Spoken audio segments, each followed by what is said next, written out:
Man, speaking of like podcast like related drama, I was do you guys know Okay. you guys know who Coffeezilla is, right? Yes. Yeah, Did you yeah. see his latest video or one of his latest videos? What do you do? There's like Yeah, I like these peeped it. these comedians that have this podcast. They'll have their own Oh, podcast, God. and like there's like a sponsorship group that helps them like bring sponsors into their podcast. Right. And like the dude who was like running the company like stole all their money basically, and just stole like Oh my God. What the fuck? like millions of dollars just What went into the- his bank account. Yeah, it's like 4 mil or something. Yeah, it's 4 crazy. million. God. Yeah. That's Oh, not nah. me. That's not What the me. fuck? That's not me. We're not making that much. I'm not making. We're making $4. We're making $4, baby. Yeah. All right, let's transition in. That didn't work. All right, everyone, give me 2 seconds. We're doing some live troubleshooting. Oh you know shit. the vibes. All right, that's one webcam. Live troubleshooting. Bryan, do you know how I had to test last night? I had to. Yeah. I What'd you made 2 additional Discord accounts for both of my phones. Oh my god. I joined a server, and then I like streamed my screen off one phone just to make up having 4 friends in a Discord call. That's the effort. That's the effort that we go into for the So podcast. here I was sat like 12:30 midnight, and I just come home, looking be like, yes, honey, wait, time to make the overlay, time to get the things done. You could have called. I would have popped in for you. Nah, hell no, man. I'm not gonna do that to you. Well, there it is. We're all set up now. Hello, everyone. Welcome We're here. to episode 100 of the Let's good, go, baby. great, perfect podcast. 100 eps, 4 years on the trot. I just want to start off by saying, first and foremost, thanks to everyone that's been around, that's stuck around, that's supported the show. Like, I mean, I'm baffled at the fact that we've had so many people for so long supporting us, and it's been an incredible ride. You know, I'm just at a loss for words, I suppose. Gentlemen, how do you guys feel? What's the vibe like for you guys? I mean, we'll just go around the round table. If you would have told us we were going to make it to episode 100, I'd say you're crazy. Yeah, no, Ain't I no agree. way. I couldn't agree more, dude. It's something that I just wouldn't have fathomed. I think like my whole personal goal for the podcast for a very, very long time was just make it to 100. I don't know why 3 digits just sounded like a really nice, rounded kind of, end goal kind of number. And I always just thought like, yeah, that'd be pretty cool. Get to 100, and then we can end the podcast there. So that's our big announcement today. This is the last episode of the podcast. No, we're kidding. Later. We're kidding. So that's it. We're not even recording today. We just thought we'd jump in, get your views, and then bun off. But no, with all due respect, Night Flame. Night, how do you feel? You've been around since day one. What's your vibe like? How you feeling? 100 eps, 4 years. What's the mood like? Yeah, I don't know. I thought I would have left already. I've been I'm like, dead. I was a little bitch. But no, it's fun. I've been like doing 100 eps. I do it again. Hey, there we go, On man. PGG. That's the next one. Oh, what's the Nice. P stand for? Oh, I don't know. Pirate? Pirate piece. Pirate piece. What all did? No, I Night's guess. going to be on the Out of Pocket podcast. Oh, that sounds like a Hey. good podcast. Actually, that's Knight's personal pod. That's Yeah, Knight's with personal with pod. Yoshi, Doshi, and Toshi. Oh, there you go. So, it goes. You got the quad. And Flame, how about you, bud? I mean, I think we talked about it like an episode. A little 2 bit on the ago, but- previous episode, yeah. Yeah, but I've loved my time here. I feel like the last like 30 or 40 episodes went by so quick. Yes. Like we went Yeah. from like 60, 70, 80, 90. Now like we're here at 100. Like I said, I wish I still was playing OPTC so I could like, give more feedback, but I still enjoy my time. I still love breaking down the game with you guys, and I'm ready for our next year or so. I can't remember. Like, we used to do it weekly, right? Or was it always every 2 No, it weeks? was always fortnightly. There was Okay. always Yeah, there was yeah. there was always Mhm. conversation about weekly, but I think the time commitment just always felt like a really challenging thing. Especially because like we're all in different time zones. yes, And And then- organizing that, yeah. it's And then at the time as well, we had like the 6-man. So I mean, obviously, like with due respect, of course, we need to shout out the OGs. You know, Dilba, Cobby, and Joba. Like, I mean, that was the original squad that started off with, and then, you know, life happens, things change and such, and, you know, I guess out with the old, in with the new.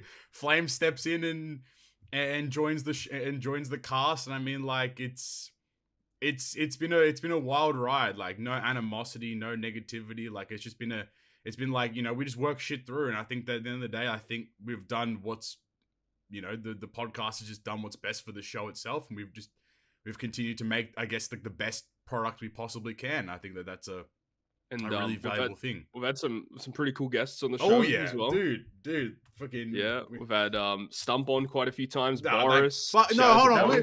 Fuck Stump. Fuck Stump. Fuck Stump. Get out of here. Get him out of here. Stinky Stump. No, we've had Boris a few times. Boris the GOAT. I'd like to have another chat with Boris, especially now that he's so in deep with the TCG. I think that would be a really interesting conversation to have on. Obviously, we've had the lovely Carissa. She's been on a couple of times as well. You'd love to see it too.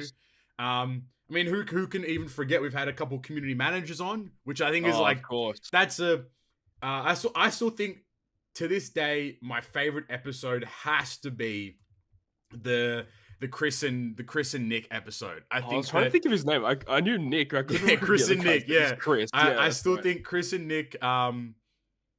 That episode was just a pure insight into the game industry, just a pure like view on how like their whole entire world works and such. And I think that was an incredible kind of view. I personally think my favorite guest was actually interviewing Lay. Because at the time, obviously being like the creme de la creme Treasure Cruise player with his Excel sheet. Excel spreadsheets of sleep timing and fucking how he mathed everything out and stuff like that. I think for me that was just really impressive and stuff. Shout out to Jesse in the chat. Just says we want Atsu again. Yeah, shout out to Atsu. We had dude him on the real scale. I think that we could swing that. We could swing that. I reckon. I'll get in the DMs. I'll try my best. But no, I mean, like, even like throwing it all the way back, like the first ever guest being Rose, having Ryoiin on a couple of times as well, creating the award show, like taking over Andlord and such in that kind of regard too. Like, I think GGP's evolved from just like a couple of lads chatting about a game to trying to just more involve ourselves in just more things podcast related, I suppose. And I think that for the most part there, like, you can't really blame us for trying. I think the diversion to an off ep, as we call it in our chats, has really provided a fresh perspective on things. And I think that that was an incredible decision, irrespective of if you want to get into analytics and stuff. I think that just for our own mental health sake, I think going to the off eps just was a nice refreshment to chat about things that weren't just, you know, Treasure Cruise alone. Obviously, like Flame and Night quitting allowed them to kind of spring into action a lot more and be more involved in the conversations and such too. So I think that for better or worse, I think the podcast is going strong, and I think we're all pretty satisfied with how things have been going for the most part here. But John in the chat says Zenigami potentially. The OG. No words, just actions. If I speak, I'm in big trouble. But I mean, without further ado, we're here to still chat Treasure Cruise. But I want to go before this time. I want to give the shout outs early because it is the 100th ep. The people that have supported us the whole time, not just the subscribers, not the likers, not just the commenters, but specifically the members. This isn't a plug to get you to become a member, but if you want to join and you want to support us, then by all means, please go hit that join button. Plenty of different tiers, plenty of different options for you to join at. You get the episodes early. You get priority questions, get your name read out as well. But I want to start off by shouting out our solo producer now of Alex Wisniewski. Alex, you've been a producer pretty much since day dot of the join being an option, and we appreciate you entirely. So thank you so much for continuing to support us at such a high tier. And I want to give a shout out to obviously our perfect member, Bryan, Kisa, McDermott. Kisa, you've been around the community for a long ass time, man. Certainly has. And we really do appreciate you as well. So thank you so much for continuing to support us. You know, it means a lot. Our 3 great members, MyDrunkenMoneky, Cody the Goat, and Kataki Bonji as well. You 3 are incredible people. MyDrunkenMoneky literally comments on every video. Cody provides us with always the ultimate question at the very end of every single show. And Kataki Bonji, relatively new, but you know, he's been around now for a little time, and we do appreciate you. And then finally, our good members of Ryoiin, Stump D, Gacha, Red Halo, Dr. E Recshin, Wankafella, and Mike Schallo. I mean, it goes without saying, these guys have been around for a while. Mike a little relatively new, but obviously Ryoiin the GOAT. And every time you do the readout, you're always going to have Dr. E Recshin and Wankafella right next to each other. It's a match made in, you know, in heaven, you know. But Ryoiin the GOAT, he's been around the community for a while. He supports in the award show production. Obviously Stump, fuck that guy, but also we love him too. You know. I don't think Treasure Cruise would be as good as it is right now without Stump involved in the community. Red Halo, obviously a prominent person in the community, super supportive, and we appreciate him as well. Dr. E Recshin, Wankafella, you two are the dad duo, I believe, the dynamic team. You guys are incredible as well. And obviously Mike Schallo, a little relatively new, but we do appreciate you just as much as everyone else. But I thought I'd get the shout outs out of the way at the very start, and we would go from here. But without further ado, gentlemen, there's been some legends that have come out, eh? There's been a couple of legends here and there. A few people have been popping up, been experiencing, been existing. What better to do than just to get right into it with the release of Law and Kid plus Big Mom. Oh yes. Okay. Dude. I'm still. This is weird. This was not necessarily a weird release, but in the way they did it, I think that this wasn't. Was this what you guys had expected in terms of like Law and Kid being a dual unit, and then obviously Big Mom solo? I think there was a lot of conversation about Law and Kid separate or Law and Kid versus Big Mom, but. You know, how did you guys end up feeling about their release in general? I think a lot of people had like the opinion of Law Kid and Big Mom should have came out before Gear 5. Because I mean, if you go by the order of what actually happened in the manga, that was what happened first. Yeah, so I agree. It is strange. I mean, it's what Bounty when we had Gear 5 release, they had Law Kid come out, and then when we had Law Kid come out, they had Gear 5. So it was kind of weird how they switched it around. Maybe they did it on purpose. Maybe they colluded, to make sure that there was like a Gear 5 hype around the whole month. At some point. Potentially. Yeah, maybe. No, I agree. Shit. What do you got? I just pulled this. Oh, this fucking guy. This guy, Flame is the most annoying guy. Like, he's the most annoying. Flame, let me derail the podcast once again. Flame is the most annoying friend humanly possible. Anything that happens to him, he'll just tag you directly. I'll get a ping at like 4 a.m. my time. All it will say is Captain Papi, and then it'll just be him getting a new legend, and it will just ruin my whole day. My day will be ruined. I hate this guy so goddamn much, dude. But that's actually a really interesting perspective to have on it, because I totally forgot.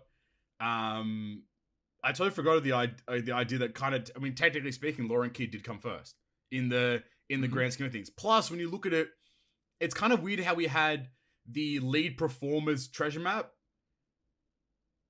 in the point of like Law and Kid. Like the Law and Kid were the main unit for that. Like, I know that doesn't really matter. Obviously, Zoro and Sanji would have been the preferred main units, but they didn't get legends in this kind of occurrence.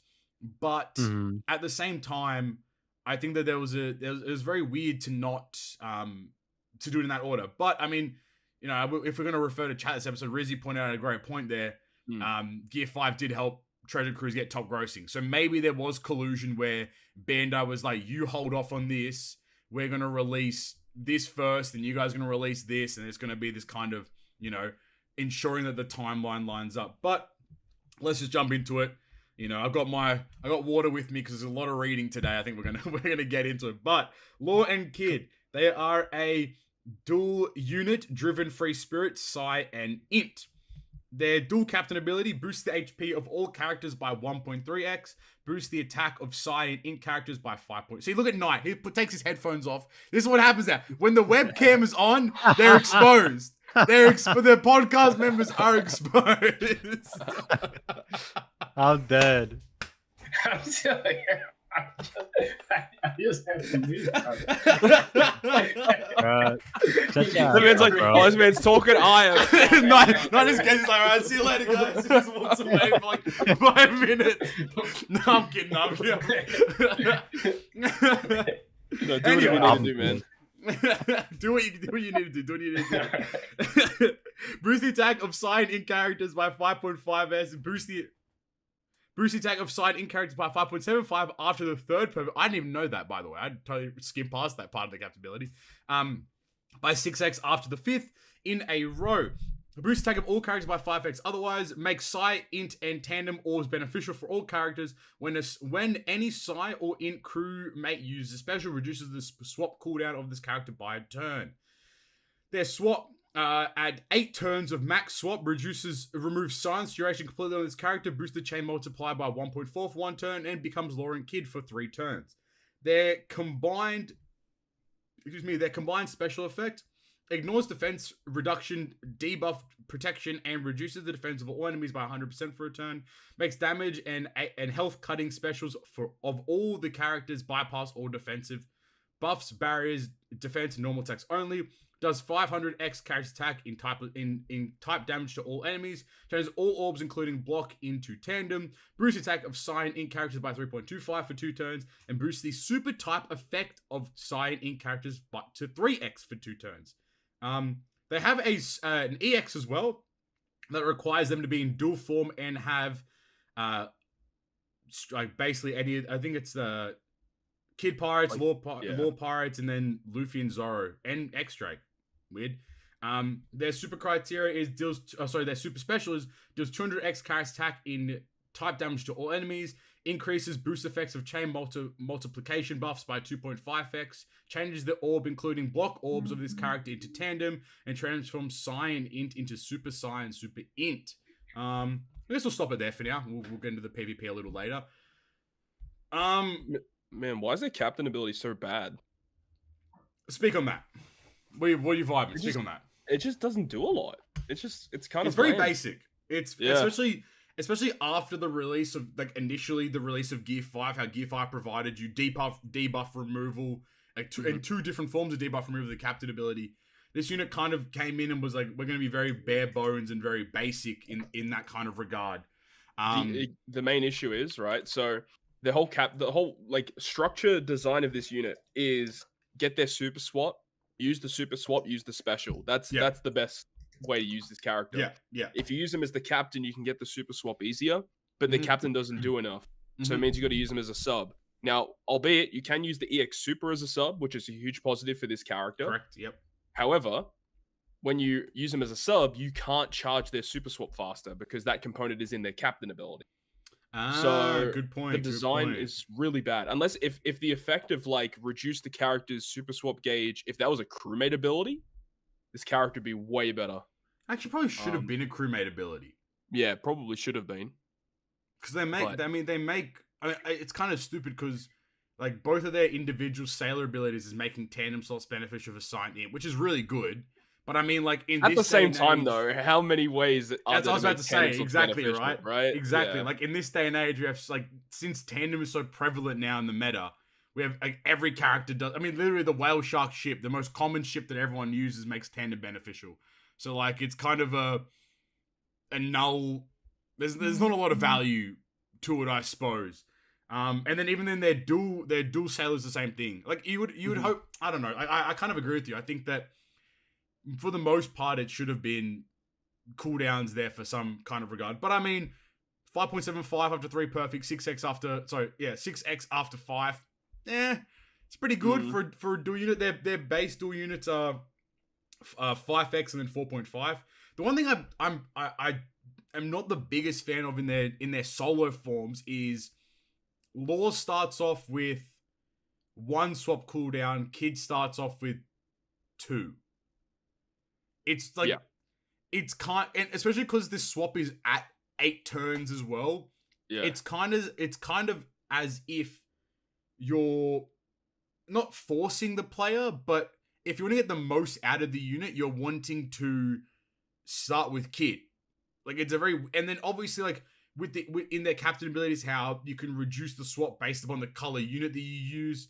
Like I get that part, and like maybe you can force it so like you start with Kid, you pop 2 int specials because you pop a couple int specials, and you know you end up with Law as the dual form, but it feels a bit forced. Like they should have just either been both 2 or both 1 or both none. Like irrespective, right? It felt a bit like I want to know what their methodology was behind having Kid start at 2 and then Law being at well, 1. Carissa even said it, like, because Beppo and Killer, they have the specials that reduce the swap gauge, which I think that's really neat. But I wish that both solo captains reduce the swap gauge no matter what color uses their special, whether it be int or side. The problem for me is that at the same time, why would we have reduction of swap gauge in the captain ability when you could just have the swap at 6 turns? Exactly. You know what I mean? Like it's so that you can actually use it as a sub. Exactly. Like it seems very peculiar to choose to have this be eight swaps. And I mean, look, the swap's very strong, mind you. Yeah. Like it's a 1.4x chain multiplicative or chain multiplier. Like that's really good. Like especially because like not a lot of units kind of provide that in their specials, so it's a big bump of damage. But at the same time, is that really worth 8 swaps? Like I don't think so. I don't think 8 swaps is worthwhile for that particular mechanic there. But what about their special? How do you feel about their special? Yeah, the special's pretty cool. I kind of dig the special because I mean making V1 Mihawk and V2 Dofi make their specials go through normal attacks only and defensive effects. That is pretty good. Yes. That is not a bad thing. But in order to get that, you need to use their dual special, not the solo special. Yeah. So that makes it a bit harder because you need to stall for their super swap. Yeah. Which it just makes it annoying to use, really. It's just the main issue.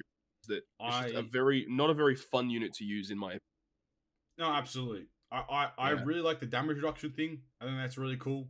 Just like completely ignoring defense, irrespective of. This is the first character to do 100% defense down, guaranteed, which is just incredible. Like it's like the amount of times I forgot. Like when I was building TM teams, the amount of times I was like, "Oh shit, I need another defense reduction. How am I gonna do this? And you just remember, oh, Kid Law literally just negates that whole thing. Move on with your day. And I'm like, all right, goddamn, like it's It provides a lot there. But I mean, everything else seems pretty basic. Damage dealing. I'm buffing super types too. That's unique. I mean, that's a brand new buff, and I think that's broken as fuck. Yep. That buff is broken as hell. And it has been confirmed as well that if you use Gear 5 as the captain, that effect of buffing super types for sign int does go for all characters. So all characters get a 3x super type. You said what? Yeah. You said fucking what? Yeah, so it seems where are my Gear 5 6+ haters at? Fuck you. That guy's that 6+ is good. Fucking Jamonks. Literally. We'll get into him. Literally. Yeah, we're gonna do him a little later. Does this Donnie have he has Super Tandem. I totally forgot. Yeah, the Super Tandem's not awful, but there are issues with it. So at max level Super Tandem, I mean we'll just roll through to Py Rumble stuff as well. He's max level Super Tandem. It requires the same units on the last stage, and any 2 of the following. Boost tandem of sign int characters. Boost tandem attacks of sign int characters by 2.75, and makes sign int and tandem orbs beneficial for all characters for a turn. And then just quickly into their Rumble kit. Their Rumble ability. Applies level 6 attack, HP and speed up buff to free spirit driven. Inflicts level 5 attack and defense down to driven and powerhouse characters. And then their special at 35 CT inflicts level 5 defense down debuff to driven and powerhouse characters for 20 seconds. 50% chance to inflict paralysis to driven and powerhouse characters for 20 seconds. And deals 3.7x attack and damage 3 enemies with the highest HP. GP Lab GP. Their leader skill is level 6 attack up, speed up, crit up, buff to imp. Level 4 HP up, buff to free spirit and driven. Level 3 defense and special CT up, buff to free spirit and driven. And then their burst at 2 uses deals 1.5x leader's base attack in damage that will ignore defense to one enemy with the highest HP. Does 5x leader's base attack to all enemies, and that's used 2 times in after 5 Rumble specials. Yeah, their super tandem's really strong. 2.75 attack is no joke. It's a lot. It's a but lot the of extra issue damage. with their super tandem is the restriction, because one of the characters on your crew must be either Luffy, Killer, or Beppo. Yeah, really restricts you. So it's annoying because that means that if you, depending on your team that you're building, like one of those has to be in the chain to activate your super tandem, and that could really screw up what you try to do. So team building for that super tandem could be a bit of a problem. But I mean, a 2.75 tandem attack is really strong. Is that the highest tandem attack we've seen? Tandem attack, yeah. Like raw tandem attack. I mean, like obviously it's caveated with restrictions, but I mean, like it's a lot of damage. So if you're able to swing like a Beppo unit on the crew or a killer unit on the crew, like, especially in a super boss where like they might be there for like for debuff reduction, like you could swing that, but like I would not be trying to tap with a Luffy unit early on in the chain, especially with Gear 5's rush being on the sixth tap, and then also with 6+ being the way he is. And if you do it that way, it means you need to have either Killer or Beppo on the team. Yeah, which is like you're gonna have to really force that into a team in some capacity. And then how do you get one of every color at that point? Because that makes it with 6+ Gear 5, you need one of every color to make him super effective. Yeah. So team building just seems very wonky, I think. Yeah, I agree. And in PvP, they surprised me, honestly. They're very good. I saw your video. You were pretty shocked at how because at their initial quality. reads, I just didn't know how this unit slotted into teams, because I felt like Free Spirit and kind of Driven at this point too. Like their teams are pretty much set. Like there's not a lot you can do to like finagle to change the team around to make it more optimal. Like I feel like mostly optimal, but this unit was really surprising. If you're going up against Driven powerhouse characters, this unit just melts them. And not only just he himself, but makes your other teammates melt powerhouse and Driven characters. So strong. So strong. I mean, I haven't used them I've used them in PvP like during Grand Party, and they seem to just like incredibly good. I mean, another Free Spirit unit, we pog. Free Spirit just keep getting better and better, which is a dub. I mean, I didn't use that GP kit. I don't know. Did you get a chance this Grand Party to touch them? No. I wouldn't use their GP kit. There you go. Not with Gear 5 running around. Hell no. That guy's a demon. Actual menace to society. He's disgusting. He needs to be arrested and put in prison. And then they just made him better with the 6+. Yeah, that's fucked. They're whoever's in charge right now is a naughty person. I won't debase their gender because I don't know yet. They need a spanking. They need a good spanking. You know what I'm saying? Pass it to the Peanut Boys, the Peanut Gallery. What do you guys think of Claw, as the communities colloquialize them as? Claw. Ew. That's crazy. Ew. I prefer Lid. I think Lid is funny as, but Claw is what people call them. I think they're really good. One thing to note is like their special ability is really good because it gives you the V1 law effect, but it's kind of trash because you lose out on that ability completely if you use them as a sub. So because it's only when they're combined as their captain ability. You just need the super swap because the super swap combines them.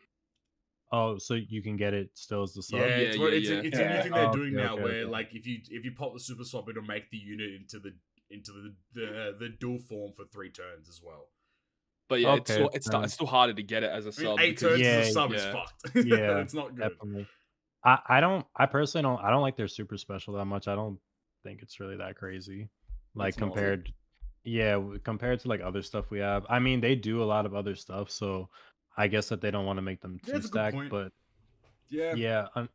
another thing that I do like about a lot of the units that are coming out, a lot of them work since like most of them are like a Psy, or like a lot of the really good ones are Psy, like Nami included.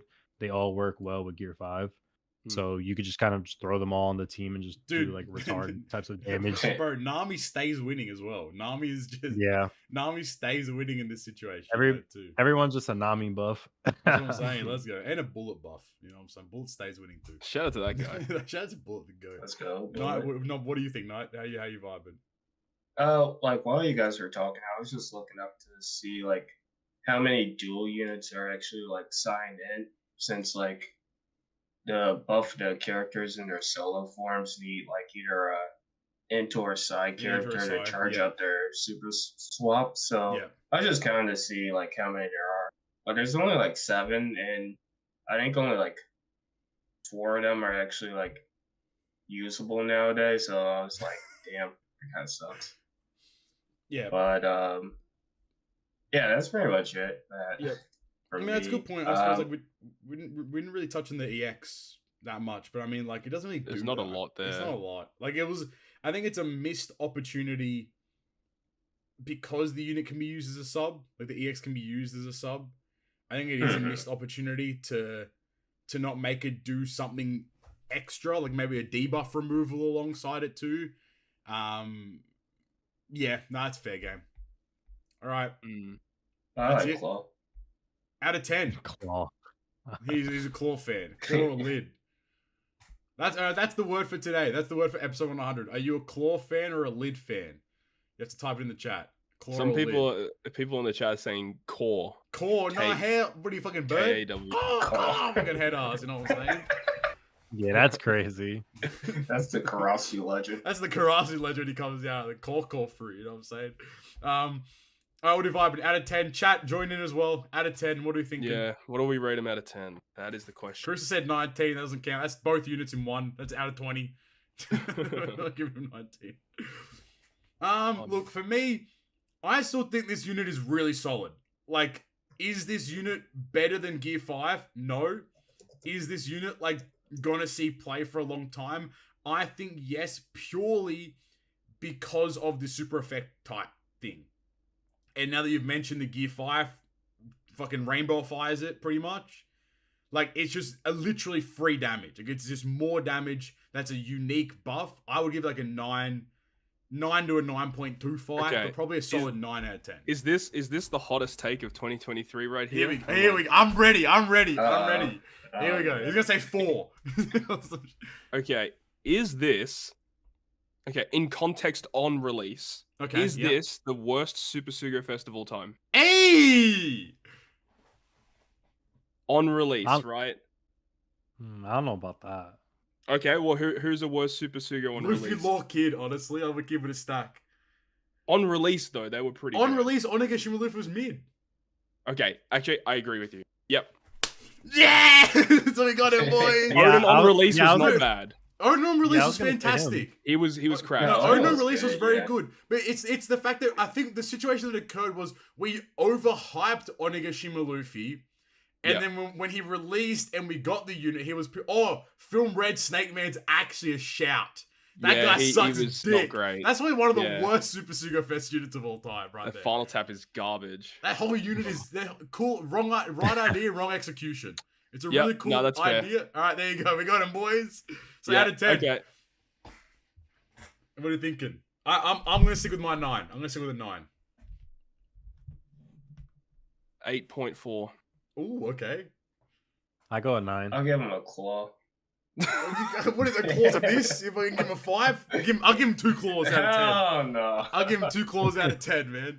All right. 2 claws is a 10, yes sir. Yes sir. All right. To their counterpart, Bigumamu. Whoa. The insane big bitch. Big bitch, Olin, the Orin, the Odin. You know what I'm saying? Now this unit is fucked. This unit is fucking cracked. It's a pretty straightforward unit, but a very good unit. A lot of unnecessary wording, but it's all very easy to understand when in the context of things. Driven, powerhouse decks, captain ability. Reduces special cooldown of all characters by a turn at the start of the fight. Boosts HP of Driven and Powerhouse by 1.5. Boosts their attack of Driven and Powerhouse by 5.25. By 6x if they have a Recovery, Sembler, or Wano slot. Boosts attack of all characters by 4.75. Makes HP and Sembler always beneficial for all characters. Changes Dex and Quick into Sembler. Makes perfect consume Recovery and Sembler. And recovers HP proportional to the amount of enemies you defeated that turn. X Cruise Recovery at the end of the turn. Is that multiplied by Cruise Recovery as well? Is that what it's meant to be? Yeah. Sure. Okay, cool. Her special deals 20% of enemies' current HP in true damage to all enemies. If your captain is a driven character, allows 2 damage boosting buffs to stack for 3 turns. If your captain is a powerhouse character, allows 2 damage boosting buffs to stack for 1 turn. Boost attack against enemies inflicted with burn by 2.25 for 2 turns. If enemies have burn, debuff, protection, or all debuff protection when the special is activated, ignores burn debuff and inflicts all enemies with burn that deals 100x enemies attack in damage for 2 turns. Inflicts all enemies with burn that will deal 100x enemies attack in damage for 3 turns. Otherwise, her super EX? No, not EX. She's not EX, Andy. She isn't EX in it. What the fuck are we talking about? What are you guys making fun of me for? What's going on here? No, I was just while you're reading out, Knight left, and I was just like, "What is his profile picture?" have you never seen the Simba? It's meant. Is it Landorus? Is it? I was gonna say Landorus. Yeah, Randor. Holy shit! Have you never seen his fucking? It's so good. That's crazy. It's such a menacing fucking picture. That is hilarious. She has Super EX as well. All the Charlotte Donnies. Super special is boost color affinity of Driven and Powerhouse by 2.5 for a turn, changes Assembler into Wano, and transforms Driven and Powerhouse into Super Driven Super Powerhouse. She has a support. Ooh. Once per adventure when the supported character uses a special, a status attack uses a status attack boost special, increases the boost of status attack buffs by 0.2. And she has final tap. Yeah. Increases orb effects of beneficial Assembler and Wano orbs to 2.75 for a turn. And boost chain multiplier growth rate by 2x. Alright, we'll leave the rumble for a little later. No, you know what? Let's just do a fell swoop. You know what I'm saying? Ability, level 6 attack up, speed up buff to dex. Defense, level 5 defense up and crit up buff to dex. For the first 3 times his character takes damage, applies 2x attack up buff to self. Special 35 CT, 100% chance to inflict half stats to all enemies in a large sideways range, 15 seconds. Deals 3.4x attack and damage to all enemies in a large sideways range. GP skill, level 5, attack up buff to dex. Defense and special CT up buff to dex. HP, speed, and guard up buff to Driven Powerhouse. And her GP burst requires 5 rumble specials. At level 5, 2 uses, deals 3x leaders base attack and damage to all enemies for 2 turns. For the first 30 seconds, inflicts 100% chance to inflict half stats to all enemies for 20 seconds. Alright. Bigu Mamuda. You just gave me fucking PTSD for when I used to do my character breakdown videos and read the whole fucking word vomit. Yeah. That's so crazy. Basically, you get New Year's Robin, right? And then you change the color and class, and then you get this character. You get New Year's Robin, make her less attractive, and you get big more. Hey, more. Hey, yo! Hey, if you swing that way, man, you know what I'm saying? I'm not gonna. Hey, to each their own. You know what they say: heavier the better. Yeah. All right, that's it, guys. Episode 100 is a wrap. It's a wrap. It's over. It's been the podcast is ending on this right now. That's. But it is true though. Like for the most part, the special is very straightforward. It's like, if not like kind of better. As well, like the fact that she provides a conditional boost as well, with the burn too. Like I think it's. I mean, the captain abilities, whatever. For the most part, you're not going to be using, her as a captain. Which does that take away from the unit? Do you think, or is it just like the same kind of mechanic as Robin per se? Like she is still a 6 times captain, so yeah, you got to respect that. Mm-hmm. The only thing is that she only gives a 6 times attack boost if they have recovery, similar, or Wano slot. So if they have a tandem slot, which normally you'd want to abuse a super tandem, you can't really get it that way. But I mean, so like, she's a dex unit. If you're building like against a quick boss, maybe you'd use her. I think if you're building a dex team, I mean, you're probably still using Free Spirit Squad, right? Absolutely.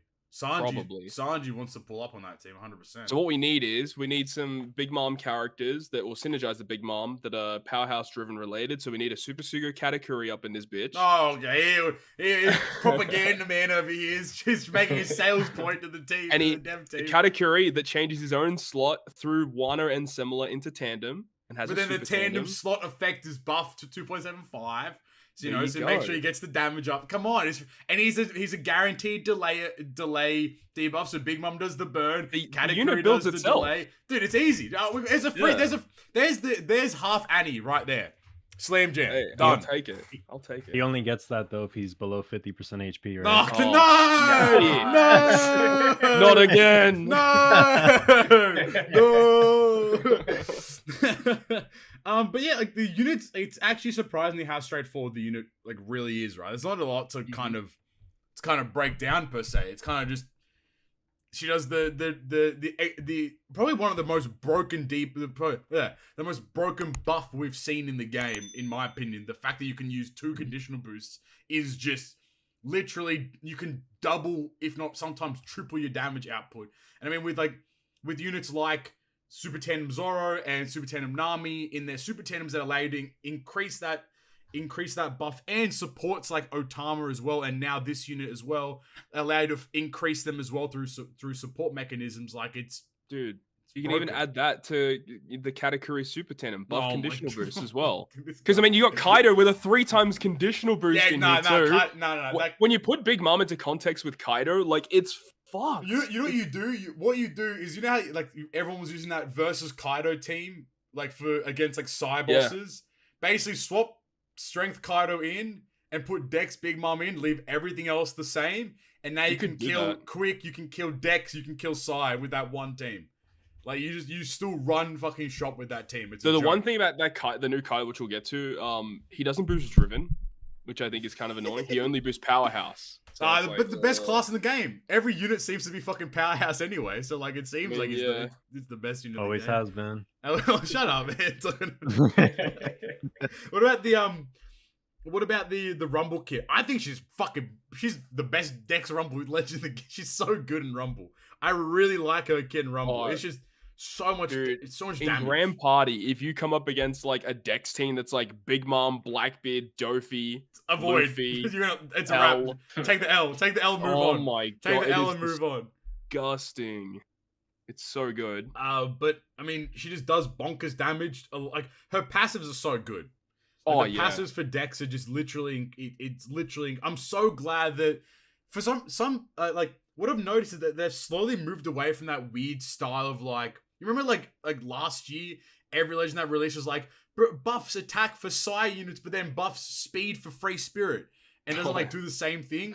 I feel like they've kind of moved away a little bit from that, because Big Mom is full straightforward like Dex buffing, and they could have just as easily done attack and speed for Dex, but then defense and crit for like Powerhouse or whatever it is, right? Yeah. So I think that there's a lot of benefit there that they've provided by just a raw Dex. She easily gets a spot on the Dex team, and I mean, Dex probably has one of the largest swaths of variety in terms of they have the best Rumble units. Exactly. So like you can really kind of build a Dex team for any and all occasions. It's a very good team to have in Grand Party because it's just very consistently solid. You can either build as a revive style team or just like an HP cutting team, or so there's a lot of room there. I mean, like, what do you think about GP? Think she's viable in any kind of regard? If Gear 5 didn't exist, she'd be up there. That's what I would say. Yeah, you know what? There's not even a point to talk about GP when Gear 5 is running around like a fucking demon. It's not awful. And the condition is very easy to fulfill too. Do you not understand? Like, bro, like Gear 5's fucked. Like, it's not funny. Like, it's not a joke. It's not a laughing. It's very funny. No, it's not a laughing matter. Todd, like, bro, you get your fucking Gear 5 to 150 as Todd did. He fucking binks 12k damage. There goes your team. See you later. Good night. Have a nice fucking day. Don't ever come back. It's revolting. Yeah, it's like the people who made that unit should be in prison. Like they should not be around. You said he's even worse now with the 6+ and GP? I didn't say none. Don't throw me under the bus like that. I didn't say that. I think he's fucking better. We'll get that's what I mean. Like he's like crazier. Like he's worse. Exactly. He's even better. Like harder to deal with. Yeah. Mm-hmm. But I mean, surprisingly, for all the wording in Big Mom, the unit very straightforward character. Just make sure you have the you don't have to make units complex to make them good.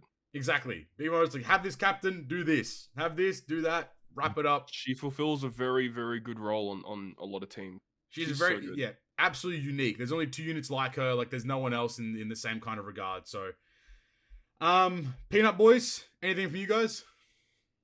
I like that she's like versus Big Mom, like as a captain, sort of. Oh, with the healing and stuff. Oh, yeah, like the healing with killing enemies and stuff. Yeah, when you use her as a captain, you heal a lot. Yeah, it's really good. She eats good, literally. We have a hot take from Red Halo. He said, "Is Powerhouse better than Free Spirit?" Absolutely not. We're joking. Nah, no. Free Spirit number 1. That's for the camera. That's for the camera. I'd say Driven is probably number 2. Free Spirit's literally the best, bar none. It is so far clear, especially after this whole celebration. You're gonna have to release a whole swath of fucking shooter characters to even catch up. Like, and then they're not doing that. Fighters are still the worst. It's actually hilarious that whenever they release a new Luffy, he's always fighter Free Spirit, and yet fighters are still terrible. Because he doesn't do anything for fighters. Exactly. And there's no fighters to help him. Dead. They're so dead. What do you think the worst color is? I say Quick.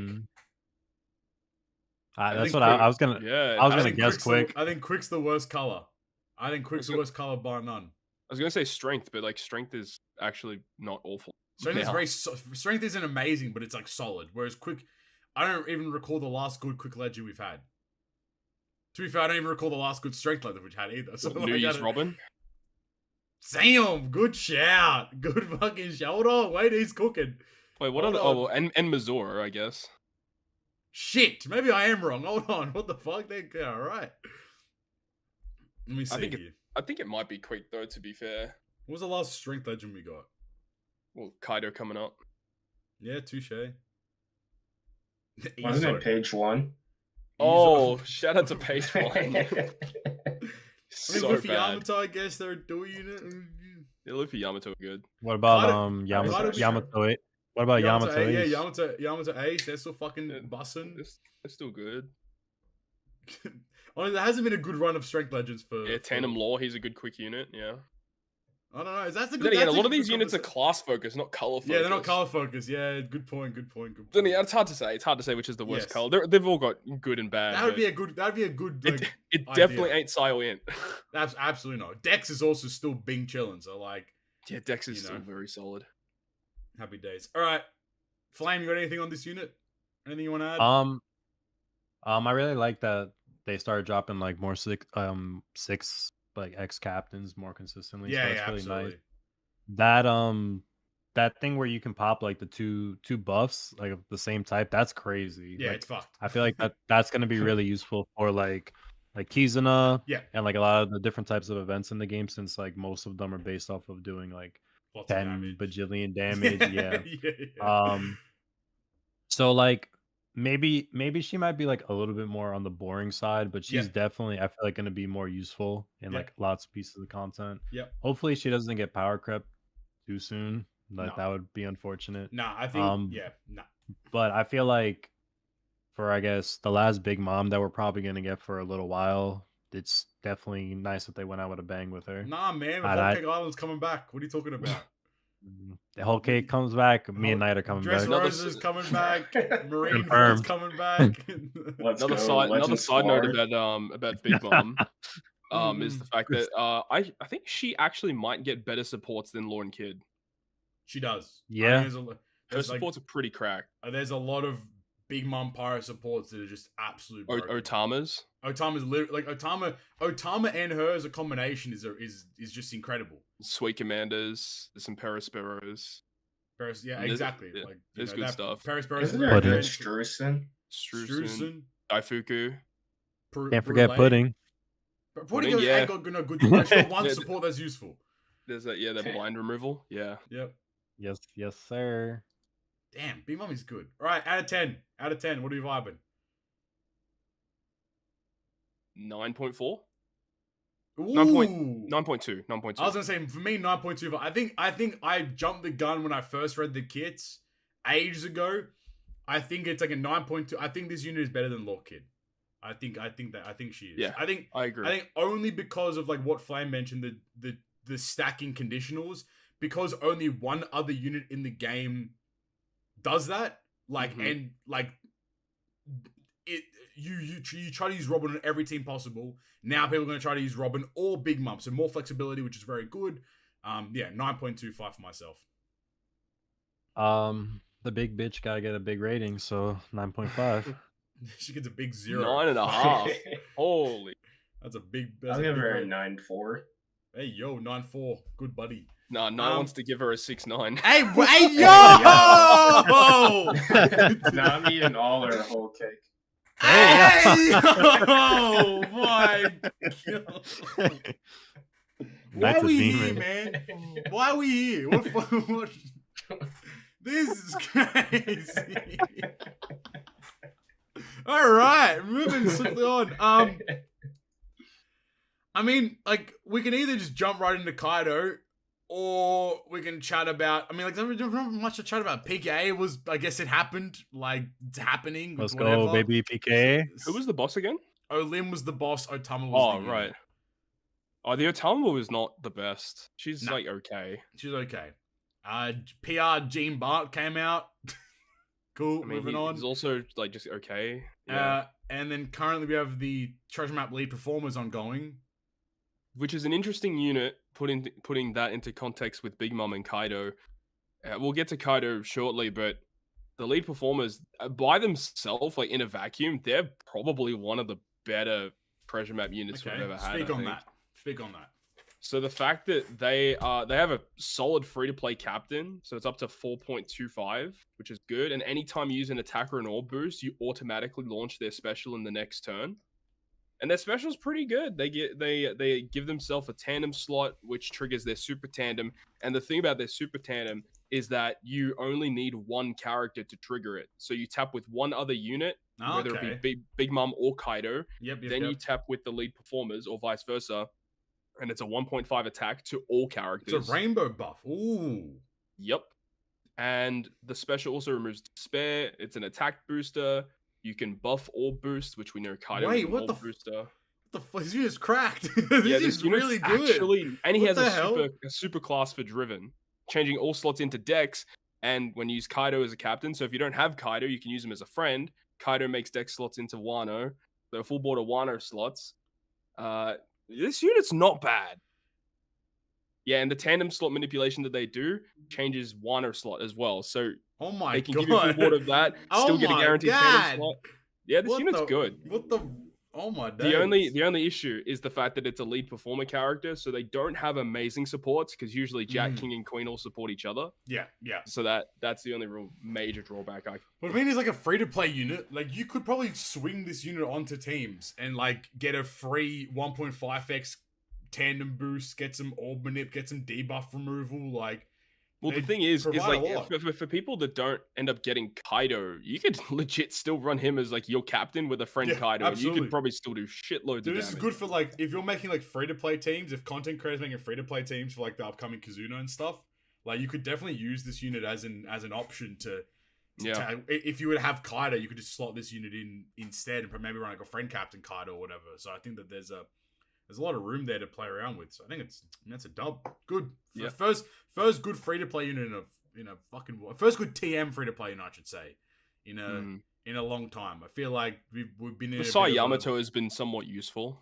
Baby Yamato has been good. I don't know. I just think like TM is like, I mean, like it's the whole game. It's the whole game though, right? Like every free-to-play unit is good for that like 2-month period, and they get shoved out. Like it's like you're very rarely going back and grabbing from the pool of free-to-play units because it's just like, no, well, they're done with. Move on with your day.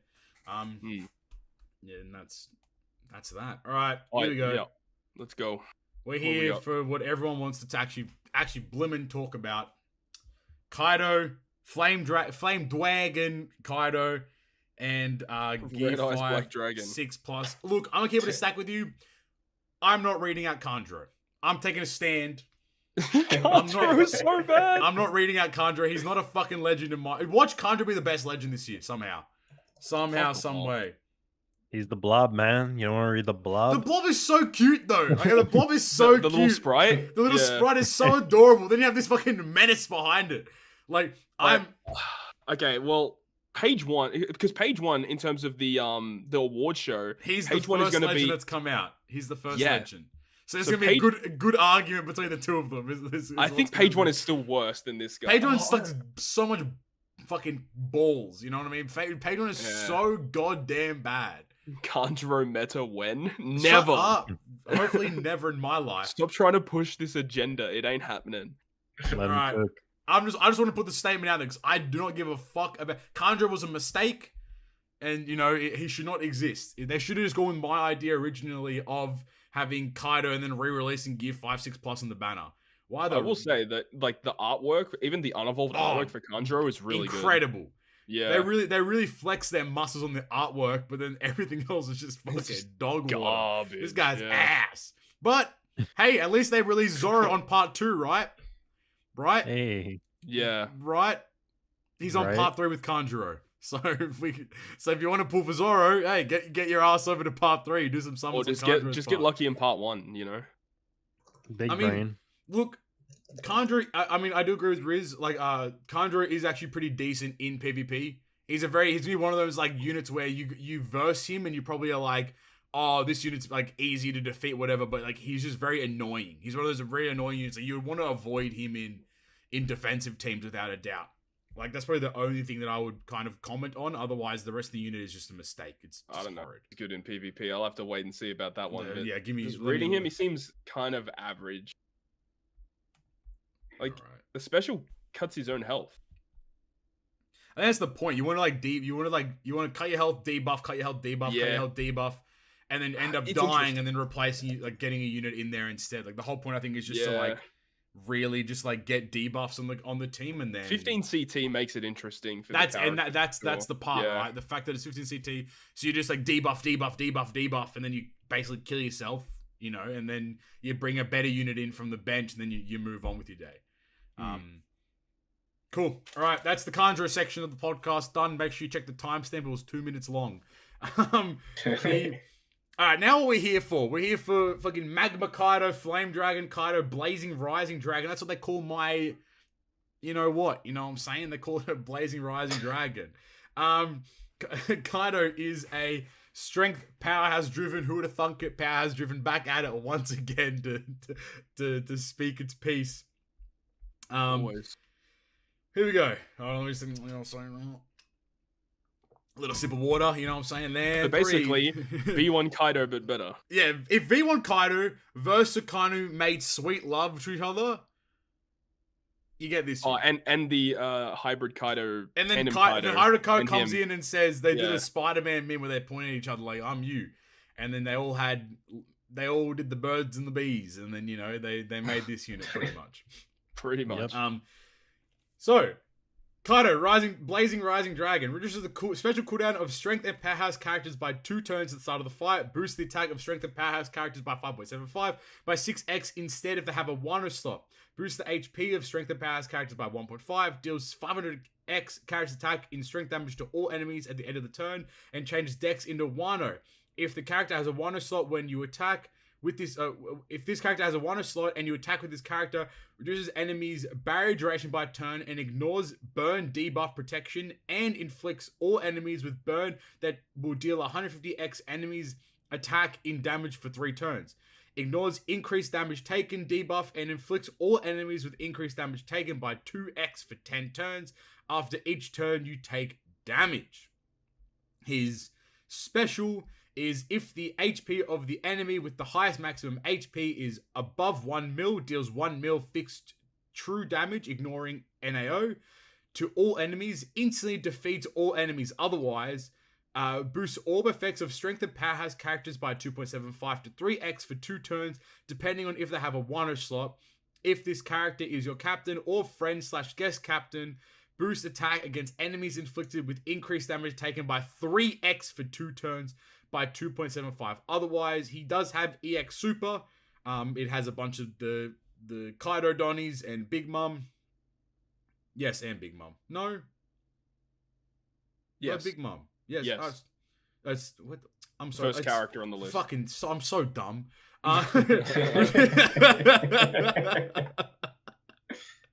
Reduces cooldown of all characters by a turn. Changes the orbs of the top row into Wano. Ignores increased damage taken debuff and inflicts all enemies with increased damage taken by 1.75 for 1 turn. Increases boost effects of all damage taken debuffs by 0.25 and including effects activated in the same ability, and transforms Strength and Powerhouse into Super Strength and Super Powerhouse. And then just quickly, his support. His support is just stats. He does have Rush. Ooh, our third Rush unit. At level 5, on the last stage, if this character performs the second or third tap of an attack, and any 2 of the following are on the team, so the same guys as his EX. My big mum is in there. Just I make sure I can read.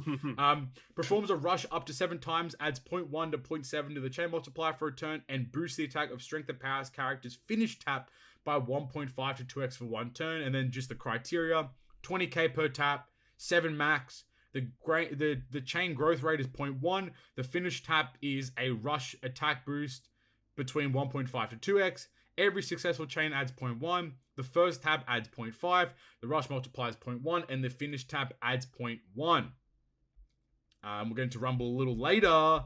This one's actually... we'll split this one. All right.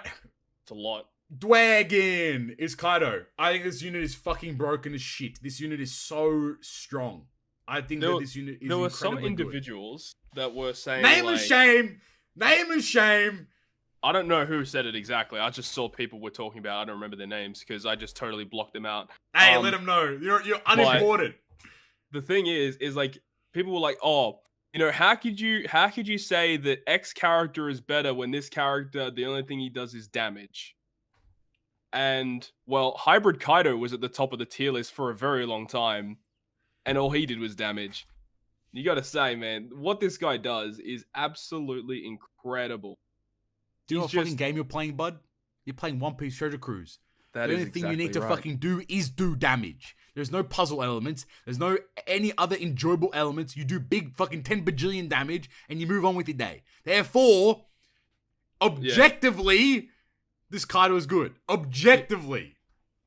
Yeah, schmucks. Like, just speeding through content. Don't have to worry about resilience.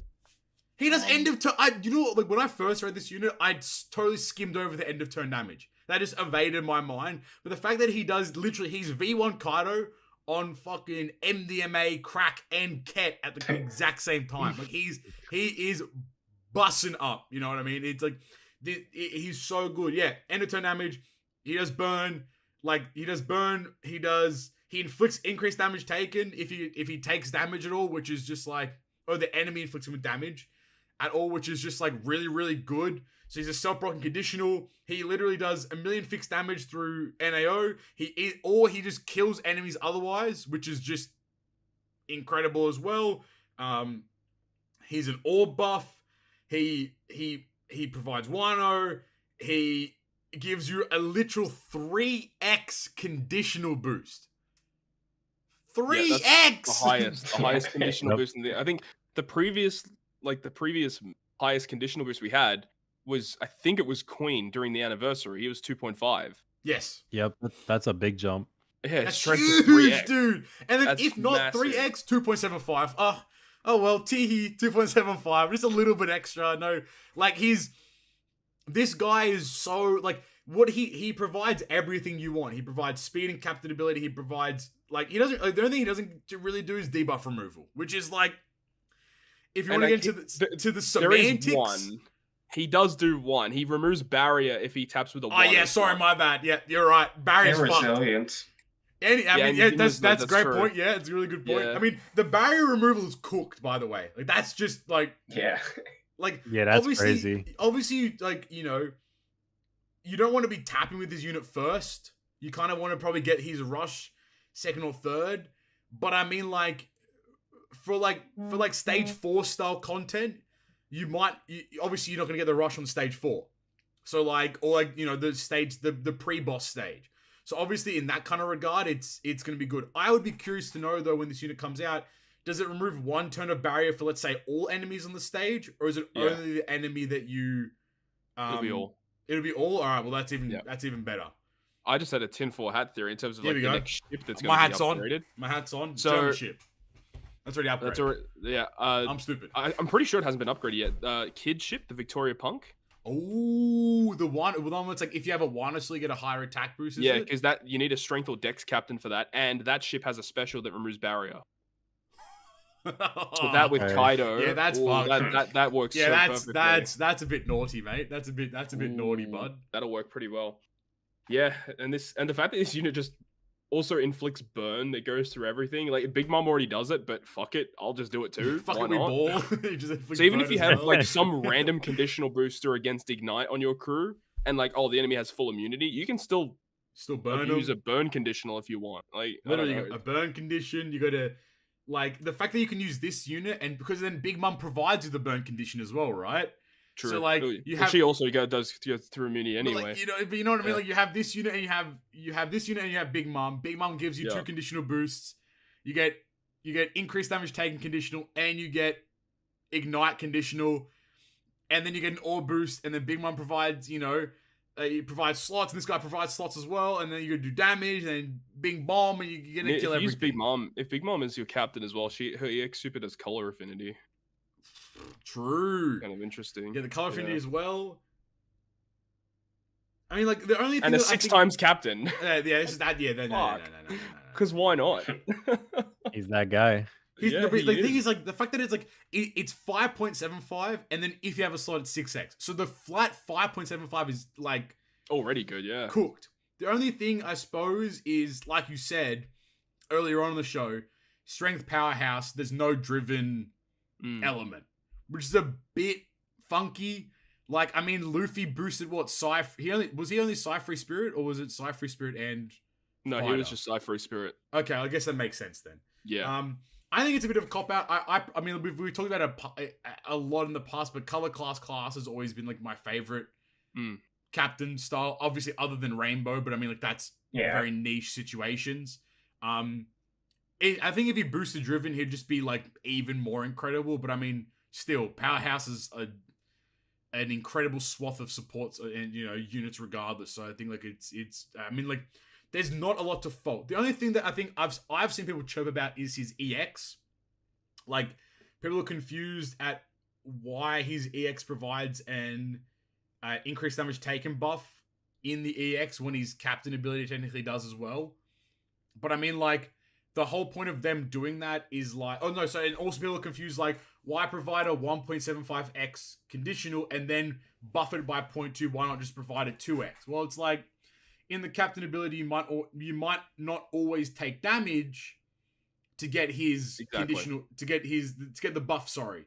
So the fact that you can give yourself an increased damage taken regardless and buff it, but then also if you do proc it and then buff it, and it's like there's what this does is provides a lot more flexibility with how you're building as well. So if you're not running this unit as captain, you can still get an increased damage taken and still proc and so on and so on. So like there's still a lot of value there regardless. So I don't see a fault. I don't see many faults, if any. Like, the only thing that's bad is his support. But even then, it's still an 18%. 18% is massive. This Donnie's gonna have such goddamn fucking attack. Yeah. At 150, he'll be 2600. The rush is the interesting thing as well. Because it does give a buff to powerhouse and strength, so it's nice that it's going to be returning to a buff the whole crew. But yeah, the condition of having to use it on the second or third tap, I think a lot of people might be overlooking that. That's actually really bad. And the reason why is because it's only really good when you've got a super tandem character that only requires one tap. Because if you have a super tandem that requires 2 taps, the rush character has to be the start of a super tandem chain. Right. Because hypothetically, if you need to tap with 3 characters, you go like character, and then you go with Kaido, rush will take precedence. The super tandem will not activate in that case. So that's why the lead performers are really good in this case, because you can go lead performers Big Mom, super tandem activates, and then tap with Kaido, then rush activates. So if I did unit Kaido and then another unit, you'd get the super tandem, but obviously the super tandem buff wouldn't. No, you get Kaido because his rush activates on the second tap. Oh, okay, that's actually really interesting then. So when they start introducing super tandems that are supposed to synergize with Kaido, they need to be characters that only have one tap super tandems. One tap. Yeah. So you can't get a rush buff and a super tandem buff at the same time. Well, you can in the same turn, but not with the same tap. Like the rush has to be either like the start of a super tandem chain or after a super tandem's already activated. Right. It can't be the rush cannot be the last tap of a super tandem chain. Right. And it can't be in the middle of a super tandem chain. Yeah. Actually, okay. That changes things a lot. That spoils a few things. I mean, nonetheless, his rush is still really, really good. Yeah. But I mean, like, at the end of the day, you're gonna want to eke out as much damage as possible. So, like, you're kind of limited, if not like completely limited, by what super tandems you can use anyway. Well, you can still go like tap Kaido for the second tap, and then go Bing, tap. Super tandem. But then the last unit is where you get. Oh yeah. I mean, I suppose, but like, maybe you don't want Kaido being your damage dealer, but I mean, at the same time, like, you probably do want him to be like a big bulk of your damage. But I mean, like, then again, you look at the new Gear 5 unit. Like, he seems like he wants all the damage for just himself. As like he's the end all be all of damage, I suppose. So like, I think that there's obviously a lot of room to play with there, but at the same time, I get I pick up what you're putting down. I suppose at the end of the day. Did you see what Flame posted in the podcast chat? We had a live tweet from the Treasure Cruise Twitter as we're streaming right now. What happened? We are strengthening the servers in preparation for the decisive battle in the skies Super Sugo Fest scheduled tomorrow. Despite this, please be aware that tomorrow you might still experience some delay with the character recruitment feature due to app congestion. If it happens, we kindly ask you to wait a little and try again. We thank you for your cooperation. What? What? Are you kidding? The app congestion? But that's banner crazy. Drops tomorrow. Correct. 7 hours before maintenance, or 7 hours after, 7 hours before maintenance. Well, there's no maintenance, is there? No, there's no maintenance. Isn't that what I guess no. No, they were just saying, like, there might be problems. It's not our fault, we swear. App congestion. That is strange. Some Pepto-Bismol. App congestion is so funny. Bro, how is there going to be app congestion for Magma Kaido but not Gear 5? There was for Gear 5. Gear 5, the banner didn't work for like 2 hours. Here's a little stuffy in there, a little congested. Bro, it was, bro, I took 6 Peptos and fucking, I was still stuffed. You know what I'm saying? Like, it wasn't looking too hot there. That Advil coincidence didn't hit? Bro, I need to get like a fucking pump up my you-know-what, you know what I'm saying? To get hey, yo. I don't like that. I mean, look, if we're gonna, like, in reality, good tweet. It's fair game. Finally, they've mentioned how shit their servers are. We're gonna do something about it, guys. We're gonna do something about it for the first time in our entire fucking life. So I mean, good on them. I suppose that's positive. I don't know at this point. Like, I don't know what's going on in this damn game anymore, man. This shit doesn't make no damn sense. I mean, we'll just jump into the Pirate Rumble kit. Yep. He resists half stats, 100%. Fucking huge. Rumble ability level 5, level 6 attack speed, HP and recovery up to strength. HP when is below 30% applies level 3 CT buff to self. That's wrong. Solaris, man. I believe it's below 50. Fucking Solaris is a neek. Jesus. He's a nerd. He's a fucking. Drop that. Yeah, because you look at his special. His special says when he's below 50%. So yeah, it is 100% when it's below 50. Pretty sure. Oh, we need a fact check. We need. Either way, it's good that Strength's getting a buff because they kind of needed it in Rumble. You know, Solaris purposely makes these areas that he gets a shout out on GGP. True. Holy. That's a great comment. That is so true. His special 34 CT deals 4x attack and damage to all enemies in a large radial range. Deals 3k fixed damage to all enemies in a large radial range. When HP is below 50%, deals 2x attack and damage to 2x attack in damage that will ignore defense to one enemy with the high special CT. He has GP, his leader skills, level 6 attack and speed up buff to strength, level 3 CT up buff to strength, level 4 HP, speed and crit up buff to int, level 4 recovery and defense up buff to powerhouse. He does 60k. After receiving 60k, two uses, deals 4x leaders base attack and damage to all enemies for two times. After the first 30 seconds, deals 3.5k fixed damage to all enemies. He's actually got a really good GP. That burst, like after the first 30 seconds, that's actually going to do a lot of damage. Like you're going to kill. Like you're going to kill a lot of teams with that. But I mean, Gear 5 still exists, so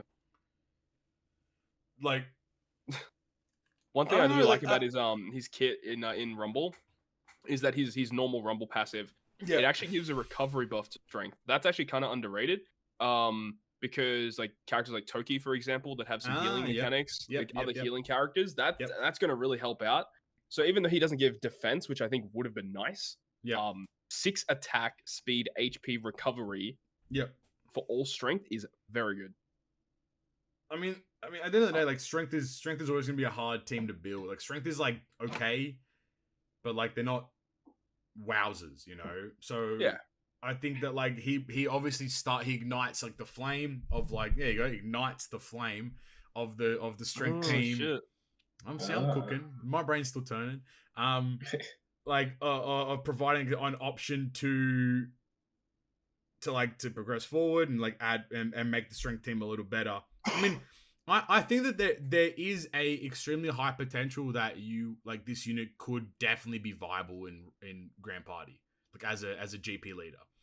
I mean, the teams aren't incredible. You have strength in and powerhouse. I mean, they're the ones that gets buffed, obviously. Yeah, I'm not a big fan of the buffs he gives to like int and powerhouse. I mean, defense up for powerhouse is okay, but then ints get HP, speed, and crit. I don't know if that's what they really would want. Yeah, good point. Strength get a lot of good stuff, obviously. Yeah, the strength buffs are very good. After receiving 60k as well. Like, I mean, like that could be annoying. I suppose like you'd be wanting to use this unit. Like if you were to go up against Gear 5, you probably want to use this unit after Gear 5 pops. But then at the same time, if Gear 5 is popping, you're probably dying. So like, dude, I'm actually scared. I'm scared about facing this new 6 plus Gear 5. I'm so scared. It's not only the GP stuff. His normal Rumble stuff got scarier. It's disgusting. He's disgusting. I mean, like Kaido also is a pretty basic unit. Like, not like basic, but like he's a pretty straightforward. Like not too challenging to. Yeah, not really too much like new mechanics, really. Yeah.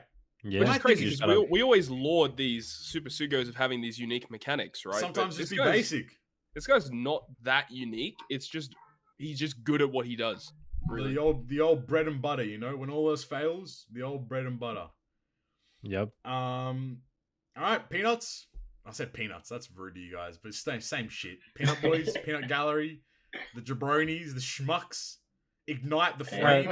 We gotta talk about what everybody's waiting for, that that beautiful art. Yeah. What do you mean? Dude, that was a great day on Twitter. I was eating so good on Twitter that day. I was just bait tweeting the art. That was so good. I was eating so that tweet got like 200 likes or some shit. Like of just me comparing the art. I was like, bro, you should not have liked this. Don't like this. This is a bad tweet.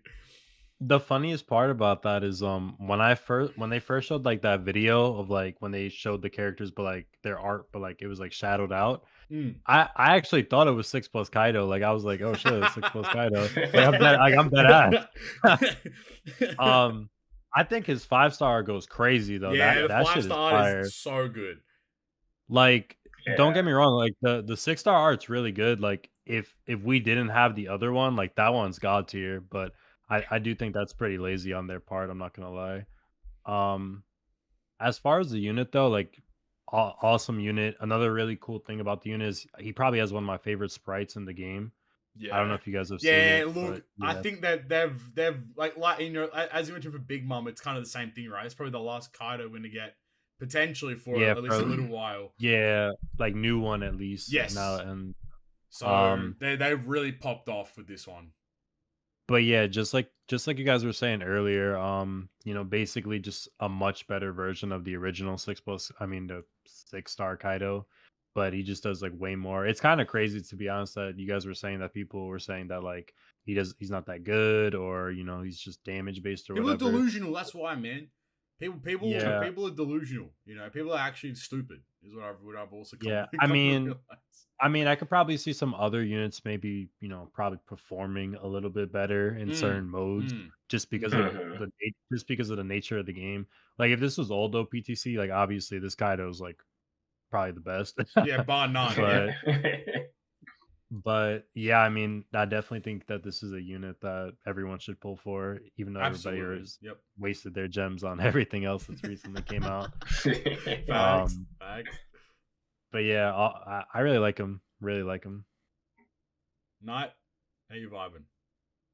Yeah, I really like him in general just because he has like the ignite effect, and that's like probably like one of my favorite like effects in the game. Like I really loved versus the Kainu, so the fact that he has like the whole thing sort of going on is really cool. So yeah, just really like that about him.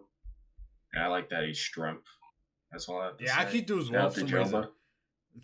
Hey yo. He's repping that Flamevious. Hey yo.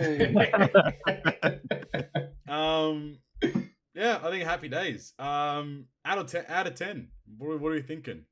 8.35. 8.35. Oh, 9.35. Sorry. I was like, left you hanging. I was like, he needs to explain this. That's crazy. Okay, 9.35. No, definitely in the 9s for sure. All right, I'm gonna go. I think it's a 9.5. I think this unit potentially breaks top 3, minimum top 5 for me. I think this could be the best ledge in the game. I think there's a lot of room for this to be the best ledge in the game. I don't know about all that. The rush is what I have the issues with, and how that interacts with super tandems. That's a good point. I mean, the rush is the interesting part. I think 9.5 though, solid 9.5. I'm gonna give him a 9.5 as well, but I have to downgrade him to Todd's original score of 8.35 for the art. What the hell? What the hell? Very nice. I'll give him a 9.5245. 9.5245. All right. So 9.5. No. Round down. 9.5. All right. I mean, without further ado, that kind of leaves us to our last legend. Nothing to sneeze at all. Just a little guy called Gear 5 6+. Monkey D on these nuts. You know what I'm saying? Yes, sir. Yes. All right. Monkey de Luffy. All right, let's try with the art, guy. Let's get the conversation out of the way. Oh my god! Everyone is so upset, dude. It's not even that bad. It's not. It's weird. It's not that shit's kind of ass. Why he spread like that? Tell me. Riddle me. He's a goofy boy. What are you talking about? So if I start spreading, I'm goofy too. Am I just? Is it sexual you harassment? might be. I don't know. I'm just sexual harassment if I do it. It's the meme of flirting versus sexual harassment. Luffy spreads. It's a hot boy. I spread and call fucking HR, mate. Bruh. The art's fine. I don't think it's good. It should have been the big fist. We all agree, probably. These right? special animations, the big fist. That's so frustrating. Like, they're gonna don't do that. So here's my thing on that. Like, out of all of the times for them to take like a picture perfect shot, like from a manga panel or like an anime episode, I think they picked like the worst one out of what they had from all of it combined. Like, I feel like they could have gotten like a way cooler image of him for that artwork. Some people were saying like it should have been him like holding the lightning in the sky. When he's like when Kaido's here and he's like over there, like that would have been pretty neat. That would have been sick as fuck. Yeah, that would have been crazy. Yeah, it should have been the fist. Like it should have just been like the fist coming down, pause, like, and then it should have been that. You know, that should have been, especially because the special animation is that. Exactly. It probably should have been that. But I mean, see you guys in New Year's where it is that's the unit that gets released on New Year's, you know. So I'll see you guys there. I mean, at the same time, they also kind of like they did the laughing art, but then they also did the giant special animation.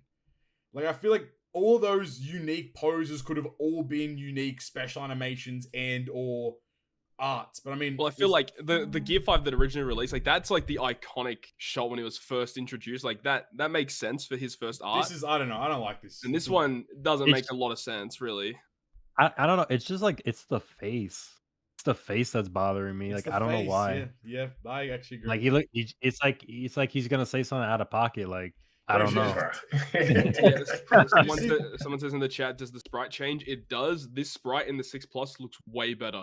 He's like He's like got his hands like that, and he's like bouncing on the ground. It's so cool. Yeah, it's amazing. I have not seen that yet. I want to see. Very very cool. Yeah, we haven't got Oh no, we should have. We have the data download. Yeah, we should have it somewhere. Okay, I think. Actually, wait, I can pull it up for you. Hang on, I'll show it on stream and just. It's somewhere. Let me see. I've got it.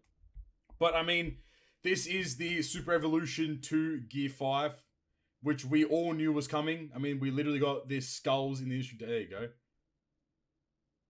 Let me see. Yeah, he's just having fun, man. I like that. Yeah, it's nice. A goofy boy. Look at this guy. He's on the dev account right now. How do you do that, you cheater? How do you have the information? Not even out yet. Let's see them Sugofez banners. little toki fruit, you know what I'm saying? Little zoop. I'm out there, you know. I'm in there. All right. Without further ado, this is meant to be an upgrade. Keep in mind, for everyone who's dumb as bricks, everyone assumes that if it's the same color and the same class, it's an upgrade. You absolute buffoons, this is a side grade.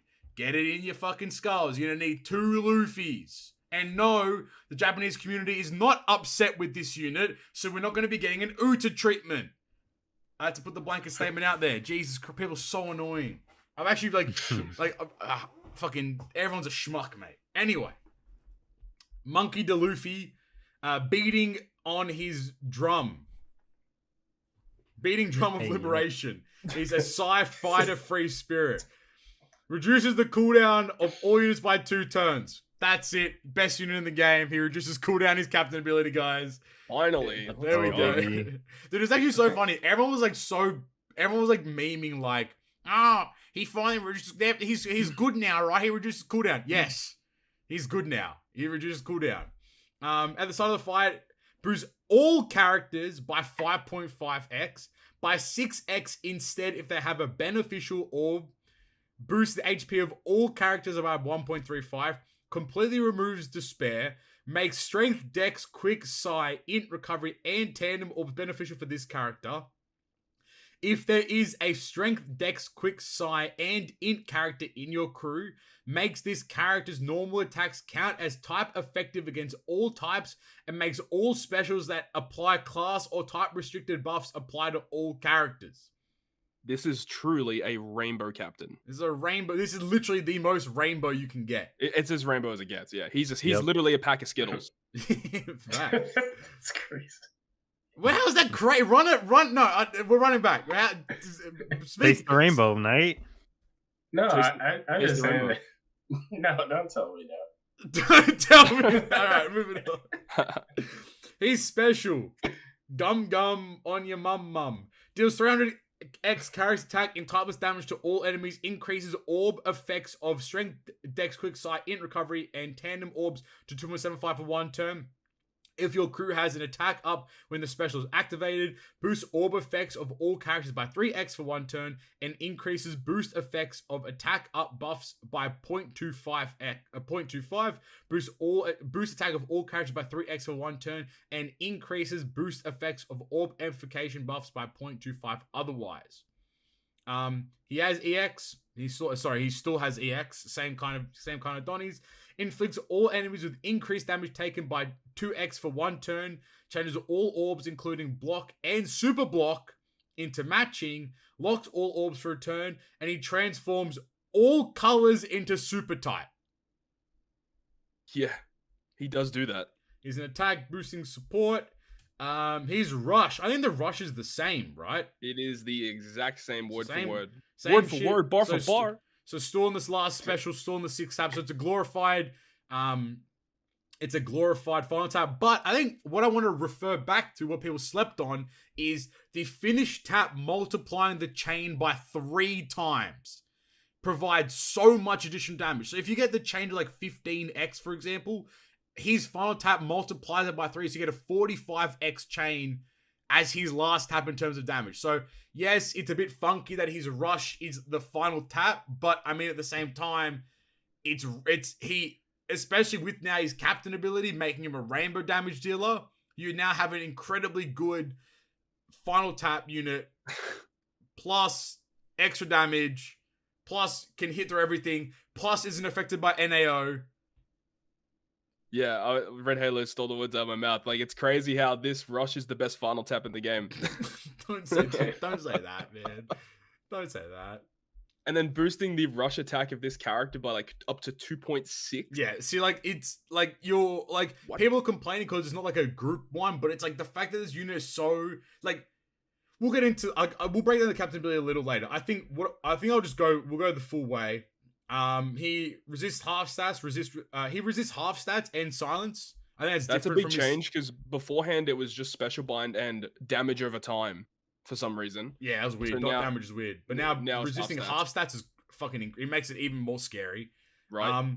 His abilities: level 6 attack, defense, speed, and crit up buff to free spirit, and he revives himself for 100%. Knight's camera's going crazy. We've lost Knight. He's Green Man now. Oh, what? Well, Knight does some tech. Yeah, you know, Randarosa is fine. He now revives himself by 100%, which is just. That's the scary thing, man. Yeah, that's fucked. 100% res. Whose idea was that? Oh my god, that's crazy. Whoever's idea it was a mistake, an absolute mistake. It's disgusting. His Rumble special, 34 CT, 5k fixed damage to all enemies in a large sideways range, level 5 attack up buff to free spirit character for 30 seconds, deals 2x attack and damage that will ignore defense to one enemy with the highest defense. Nice. And his GP leader is level 7 attack, HP up buff to free spirit, level 3 CT up buff to free spirit, level 6 HP and speed up buff to strength dex, level 3 defense up buff to strength dex, and then his burst after 55k damage dealt for 2 uses, 2.65x leader's base attack in damage damage that will ignore defense to all enemies, applies level 10 attack up buff to strength and dex and psi for 30 seconds, applies level 5 defense up buff to strength dex and psi for 30 seconds, and he reduces half stats of the crew for 30 seconds. Wow. All right, someone please explain to me how this unit is bad. I would love to know. Somebody who is... It's too hard to build with one of every color and to get the EX super. Shut up. Like, the one of all color is an addition to his captain ability. There you go. Knight's reprogrammed himself. He's back in. I'm back. Like the thing that frustrates me so much is that when you read his captain ability, he's a 6x rainbow captain. First of all, boosts HP, completely removes despair, makes all orders beneficial for himself. That's it. That's all the captain is. It's a 6x rainbow captain. But if you have all of the colors, you get a few things extra. You get rainbow damage on him. You get all buffs being rainbow. Like, people need to understand that this unit is his captain ability is 6x rainbow, which is broken in itself. Like, 6x rainbow is disgustingly broken in its own regard. And then you get the addition of having, if you can somehow finagle one of every color, you get the extra stuff. Like, people are still going to compare and contrast compared to the 6-star form, where that unit is very unique with revives, going through defensive effects, which is massive. Hey, I want to tell you something. Yeah. The revive isn't technically a revive. I'm just going to, controversial opinion, but it's not a fucking revive. True. But also being able to, so that unit resisting 10 turns of bind, especially reverse.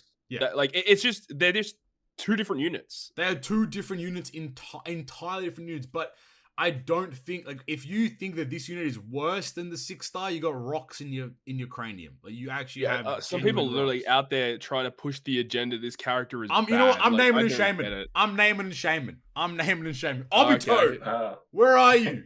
No way. He said it was bad? He said it was bad, and then he pulled it back. He said they're both good. I'm like, that's cap.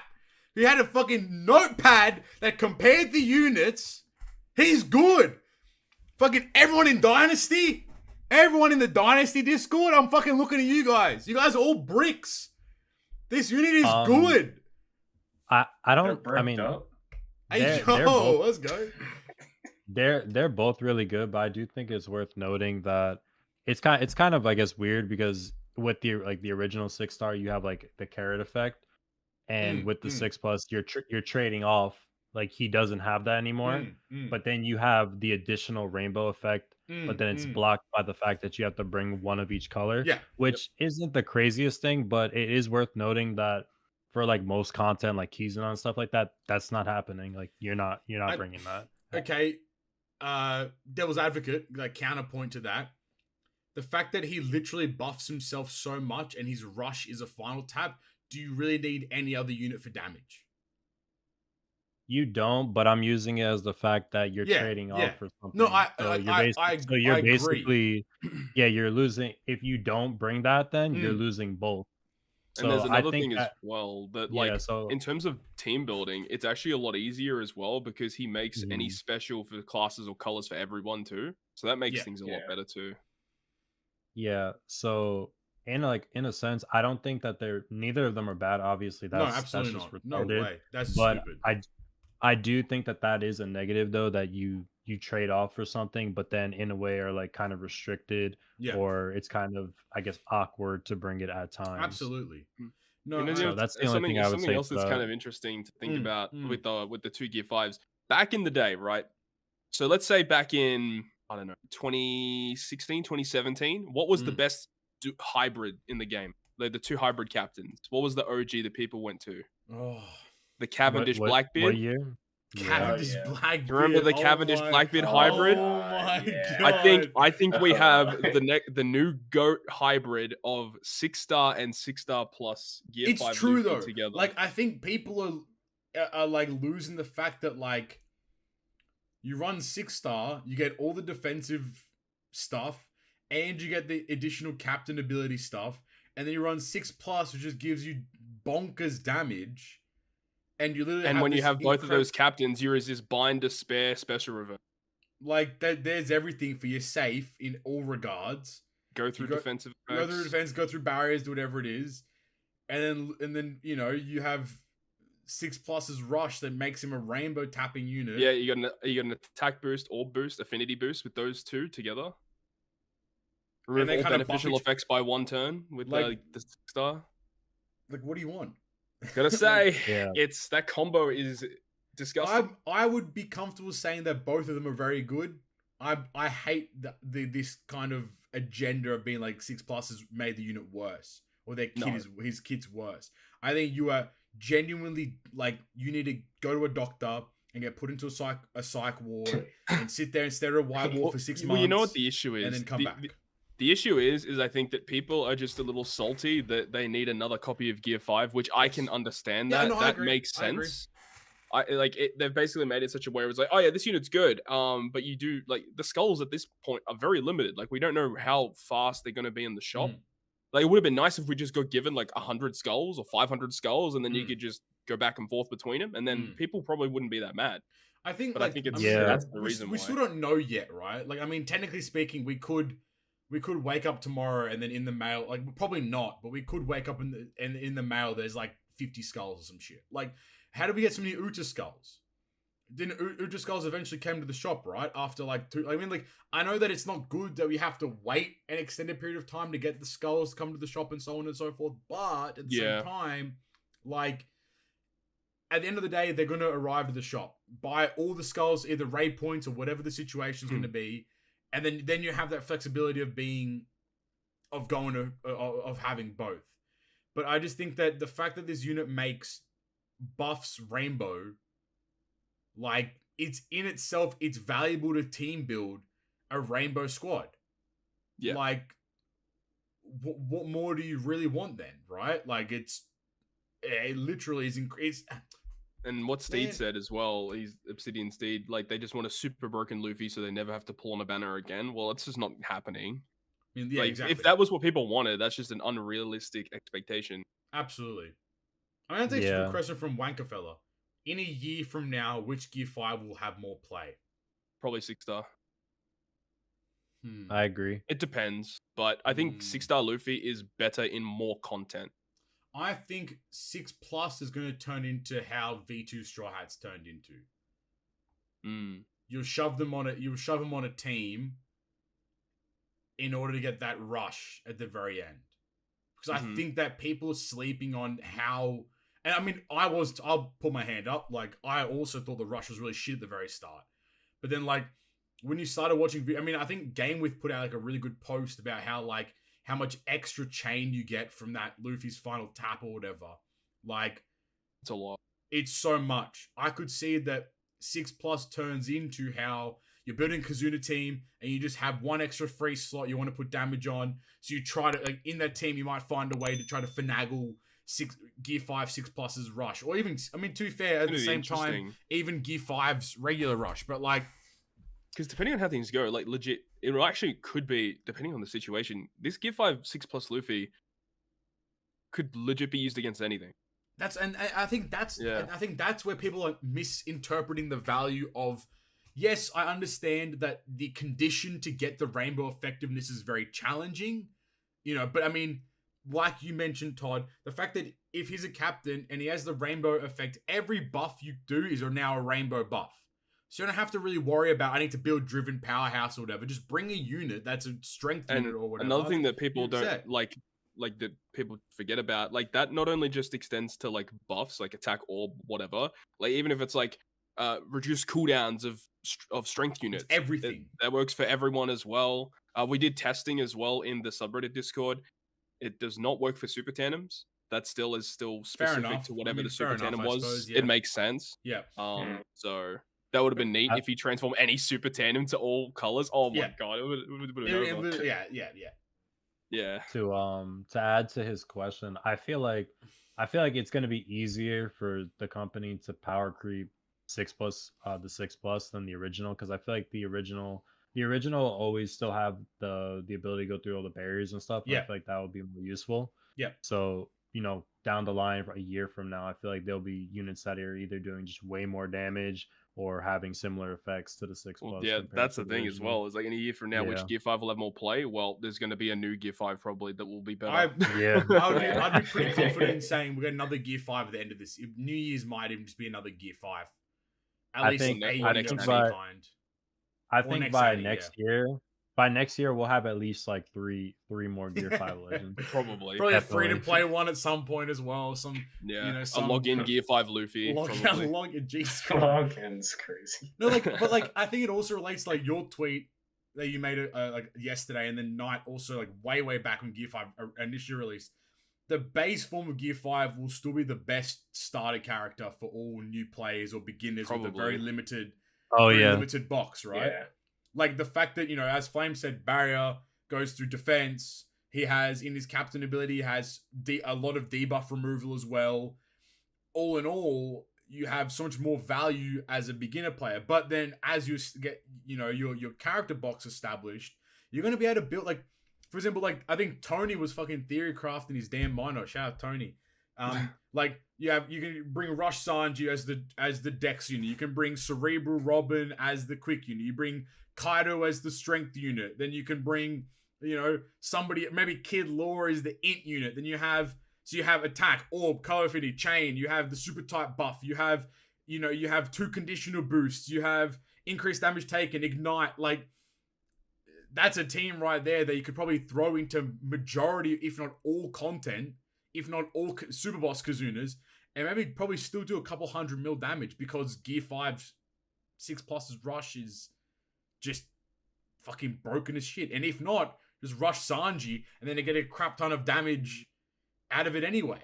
You know? So, like, I think that there's a lot of room there. So for like in the new player sense, since we're talking about that, when we're talking like rush, are we talking like level 5 rush, or are we talking like off the rip? Level 1 rush.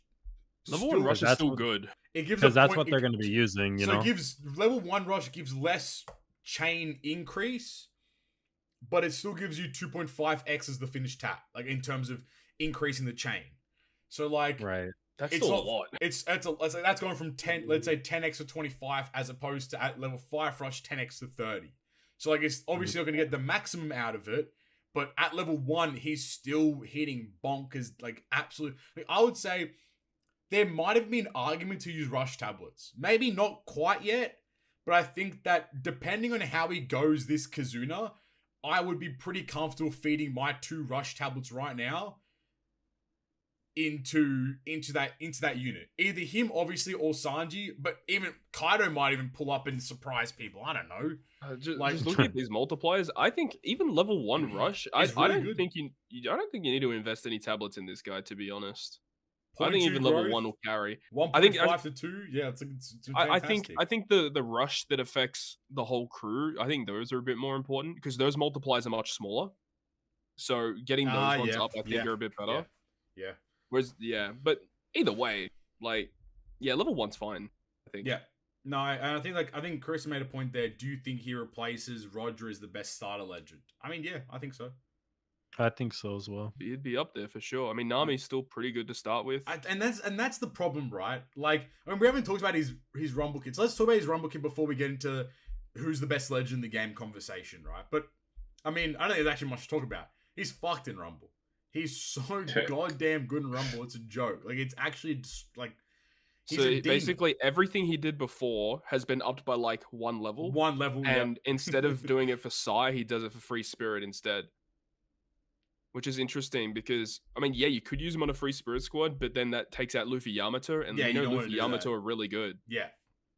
But another thing as well is that it now enables you to run a 6-star plus and a 6-star on 2 different GP teams if you wanted to do something like that, which is you're if you do that, you're actually being arrested. Like, we're gonna get your IP. We're gonna come into your house and confiscating your phone. We're gonna get your IP. We're gonna press the delete account button, and we're gonna never give it back to you. Like, you can't. No. If I catch, no, not Mike. It's a good idea, actually, to honestly get me out of the game. But I mean, there's not much to talk about in terms of his Rumble Kit. Like, I mean, like, it's just incredibly better. I mean, like, maybe before we get into the conversation of who's like our final thoughts on the Gear 5 celebration and best legends and etc. Out of 10, the 6+ out of 10. All right, I'll start. 9.6. I think he's probably better than Kaido. I'm team Gear 5 6+. Cause I think you're delusional if you think this unit isn't good.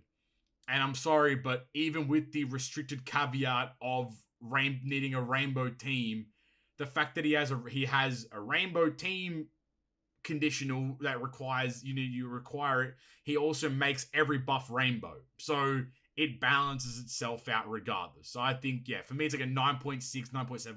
I would personally say 9.55, just slightly better than Kaido. Love that. Okay. I think, if I remember correctly, I think I gave the original a 10.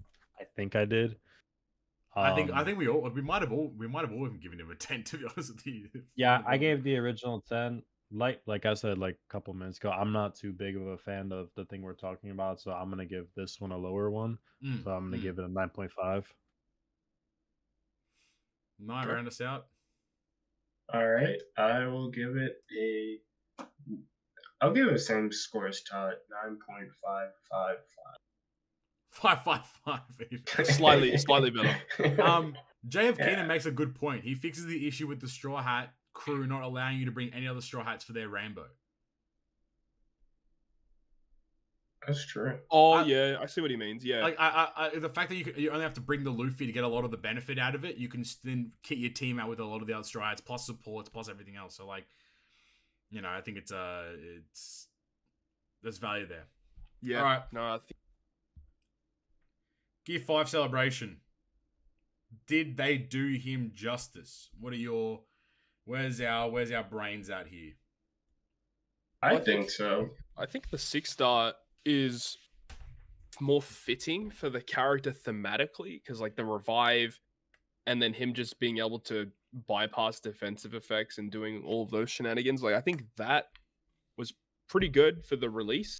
Yeah. And then the 6+, like it kind of is kind of like what we wanted. Like a lot of people wanted this thing where just select a random buff and you can make whatever you want, just making like completely off the wall, bonkers, do whatever you want to do. And he kind of does that in a way. He's just like full rainbow.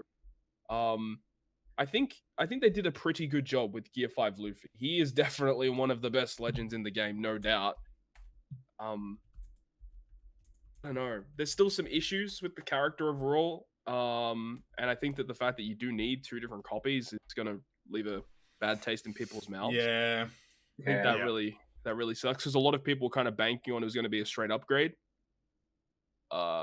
So I don't think that really helps. I mean, if you binked it in a multi, I think everyone could be able to, right? Yeah, it's just that easzy. Just do one more multi and you get it. Just pull the unit. It's not hard. Just get the unit. I couldn't believe it. I could not believe it. That's incredible. That's so good.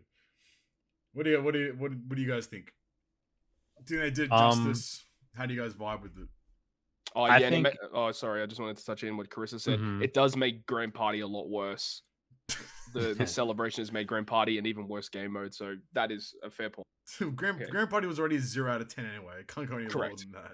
Anyways, continue, Flame.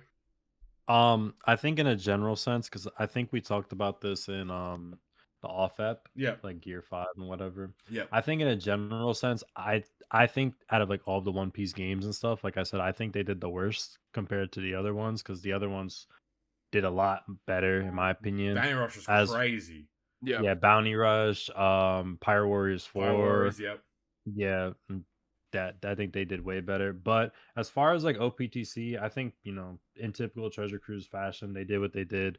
They dropped an insanely hyped unit. Obviously, some super sus stuff about him, artwork, weird mechanics, you know, all that other stuff. But I mean, I'm just happy he's in the game at this point. Absolutely. Yeah, true.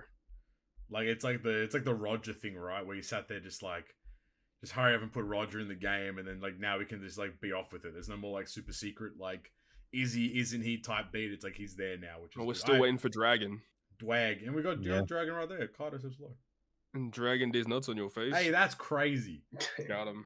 That's crazy. That's great. That's crazy that there's not a dragon, not even like some type of dragon unit in the game. Like even him just like doing like a kick or a punch as like his animation. Shanks has been the whole. Shanks just does slashes. Shanks has no abilities at all. All he does is hockey slashes. That's it. But I mean, there is a Shanks. You know, I don't know. Maybe there's a Shanks in the future that could be pulling up. Who knows? But, yeah, maybe. I think I'll leave Knight to round it out. But like, I probably disagree with what Flame said like entirely. I think that it's fantastic he's in the game. I'm excited for what they do next. Like, I'm very keen to see what the next Gear 5 unit will be and how they take that route of like, do they still maintain the whole idea of freedom and creativity, or do they kind of knuckle it down a bit more or whatever it is? But I do think that, because I mean, I don't have experience with like Pirate Warriors and stuff, but definitely with Bounty Rush. Like, obviously Bounty Rush's banners are fucking cringe anyway, so it's a different story. But like, the way that they released them on Bounty Rush just felt way more exciting. And they were way more engaged with the community. There was like multiple producer videos. There was a live stream. There was, I mean, they gave out like hundreds of rainbow diamonds, like so many free diamonds on that account. They got the Oda art. Oda put a message in the game as well. Like, and not that like, I mean, like, you know, I actually want to talk about the Sensor Tower data that was tweeted the other day, which we'll get to. But like, I don't know. I just think that in terms of community interaction, that's where Gear 5 releases lacked a lot, in my opinion. I just wished that there was a little bit more involvement. And obviously, we're in this weird grey period where we don't even know if we have a producer or not, or who our producer is. Our community manager is now a community management team, so we don't even know if it's a solo person or whatever it is. So like, I think you can't blame it for that part, but at the same time, I think with the Gear 5 release, there needed to be something community-centric that was released in that regard. But, I mean, that's my 2 cents, I suppose. Knight, round us out, bud. That's fair. Yeah, I was just going to say, this is, like, more aligned of what I kind of wanted Gear 5 to be more like. I feel like for, like, a lot of people who are coming to OPTC that never played the game before, I was like, oh, I want to play with Gear 5. I feel like this is more of the Gear 5 that would be enticing for those kinds of players. Yeah, yep. But yeah, I like that he does the new thing with changing super block slots. We didn't even discuss that at all, but he's the first unit. He's the first unit to change super block, which is just like broken. I mean, not broke. Sorry, I shouldn't say broken, but like it's really good that he does that. Really, really good. All right, that's it. Gear 5 done. I want to quickly touch on revenue because we love numbers in this podcast. Nothing really like too. I'll put the images in our little groupie group. But that was the first image there. That is Treasure Cruise in comparison to Bounty Rush. And I did see this tweet. And then the second image is purely Treasure Cruise worldwide. So right now, it's actually very interesting because right now in Treasure Cruise. Wait, hang on. Just that first image, is that just Japan or is that? That's worldwide. That's globally. It's globally Bounty Rush and Treasure Cruise. Yes, so it's a comparison between the two of them. Yeah. Bounty Rush is which one? The dark blue. Bounty Rush is the dark blue. Sorry, yeah. So you can see this. You can see like in 2022, Bounty Rush made over 2.5. Yeah, 2.5 billion. That is because the Oku is 100 million, so it's 100 million times 2.5. Wait, this doesn't make sense though. It's a stacked bar chart. So no. Like I don't get it. How is so it says the revenue's gone up for Treasure Cruise every single year according to the second graph, but then according to the first graph, revenue's down for Treasure Cruise. Okay, maybe it's in comparison. Yeah, that doesn't make sense. So is the revenue for Treasure Cruise up or down? It's like conflicting. I remember reading it as that was pure revenue, and this one should be pure. Maybe it's pure profit. I don't fucking know. Let's ignore the Bounty Rush one, but for better or worse, Bounty Rush makes more money than Treasure Cruise. That's just a I don't think too many people would be surprised about that. Bounty Rush has been pretty popular for quite a while now, and like even when they have like big conventions relating to One Piece, they have like the stage shows where they have like the panelists fight against each other on Bounty Rush. Like it's a big game in Japan. It's a more remember that thing game. that came out earlier on the year, and it was like Bounty Rush was like the 17th highest like ranked gacha game in terms of overall revenue. Yeah, and Treasure Cruise was like 34th or 38th. Well, we beat Dragon Ball Legends. We did beat Legends, which I think is hilarious. Yeah. So we actually pulling up. It's more casual friendly. That's a good point. Yeah. It is because Bounty Rush, you can jump in at any point and just start playing. Like obviously you're not going to compete at like the max level, but like you can just play. Okay, so that one is worldwide cumulative revenue trends is the second image, but then so is the first image. I don't know. Couldn't tell you. Yeah, because it just seems a bit conflicting. I don't really. It's the same fucking Japanese. I don't fucking get the Japanese, man. They're doing crazy shit. Maybe that isn't worldwide. I don't know. But like, yeah, like I mean, like, look, at the end of the day, like, if that second image is accurate, then like the fact that Treasure Cruise has already made more money than 2022, and we're like just over halfway through the year. That's a really interesting idea. Like I don't, like that's a really weird number. Like I couldn't fathom us having already made. But then again, I mean they can clearly there's clearly this like this notion of us making more money. I actually don't trust that second image at all, to be honest with you. I'm gonna be. I just don't get it. It just doesn't make sense. I'm gonna go with the first. I trust the first image more.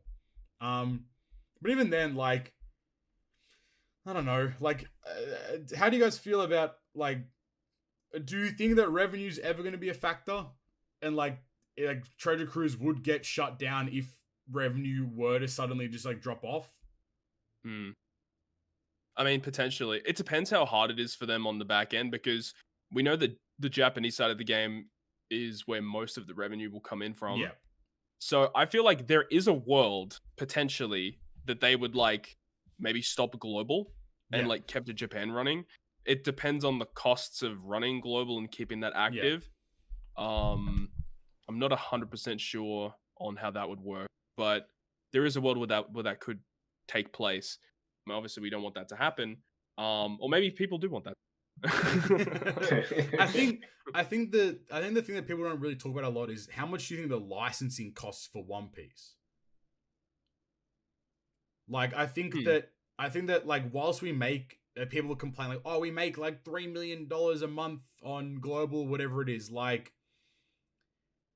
I would be pretty. I wouldn't give you a number. I wouldn't be confident in that. But I would say that the licensing cost for One Piece would be extraordinarily high. Like extraordinarily high. I think that unless there's a deal with Bandai and Toei, or with Shueisha, or with whatever it is. Yeah. But like, I mean, like, surely the One Piece IP just to even have that in a game costs like a big monthly fee, or it's a yearly intake. Yeah, it's probably a contract over multiple years, and then they renew it every however many years. Because like I think that like whilst we all like meme about like, oh, you make so much money and fix the game, it's like how much of that profit, how much pure profit is there at the end of the day? Obviously, there's a lot. It's a mobile phone game. It's a gacha game. Gacha games make an incredible amount of pure profit because all of the costing of a game is very upfront.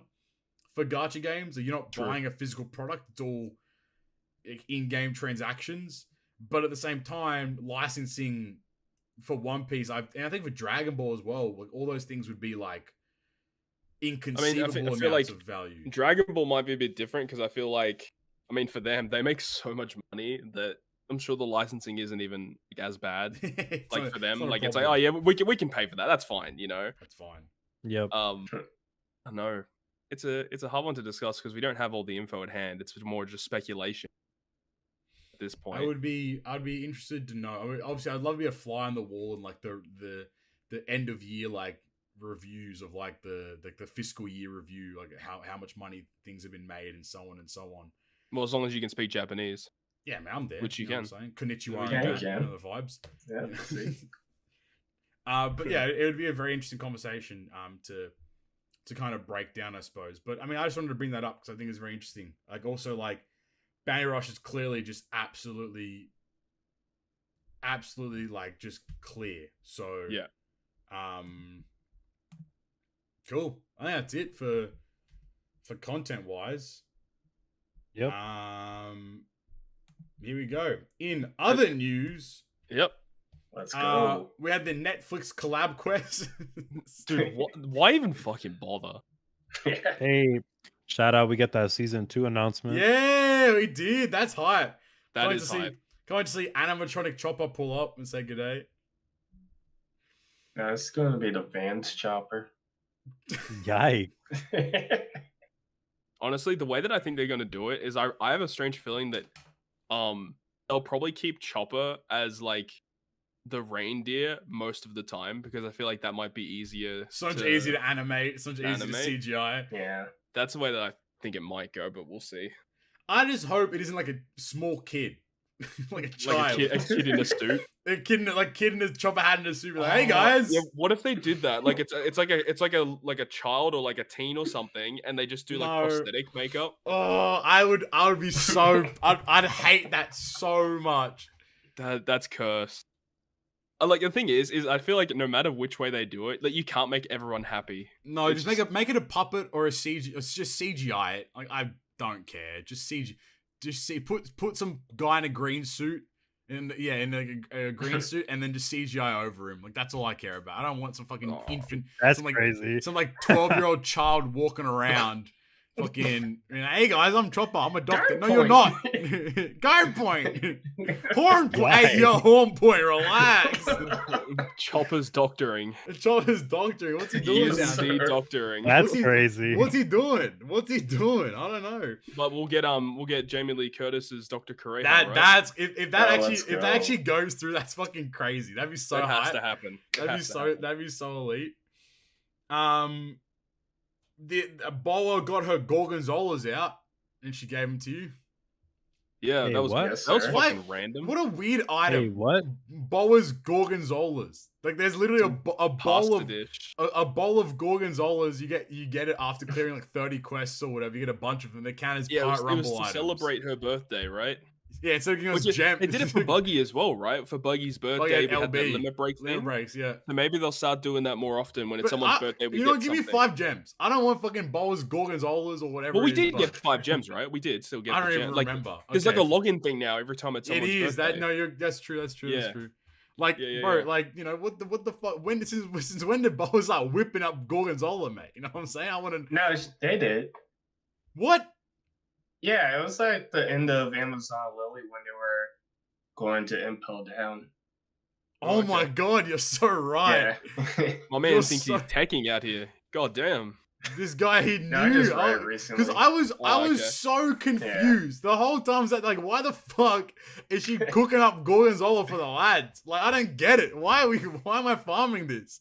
That makes sense though. The September medal exchange, i.e., the literal best medal exchange of all time. Oh my god! Oh, this is so good. At the 600 tier, you have what's that? Is that Super Tender Big Mom? Yep. At the 400 tier, you have Odin, V2 Odin, Superclass Katakuri, you have V3 Marco, Moria, you have V1 Capone, you have V1 Garp, V1 Corazon, and V1 Corazon, V1 Jinbei. At the 250 tier, you have Mihawk and Perona, and at the 100 medal tier, finally, you have TM Rare Recruit Luffy and TM Rare Recruit Grandpa Hyo, Dobon, Yes, Kimono Ace, Kimono Marco, you have Bonsai Akainu, and then also Bonsai Kuzan, and a sleeper, Perispero. So good. This medal, if you got medals and you want to swap them, this is the literal one to do them right now. Like, this medal exchange is incredibly good. So good. Medal exchanges these days are not even about the legends that are available anymore. It's about the reoccurring special time characters now. And the fact that I think that all these are permanent. Not the TM ones, but the limited rare recruits will be though. I'm not sure about that. They might not be. Fair game.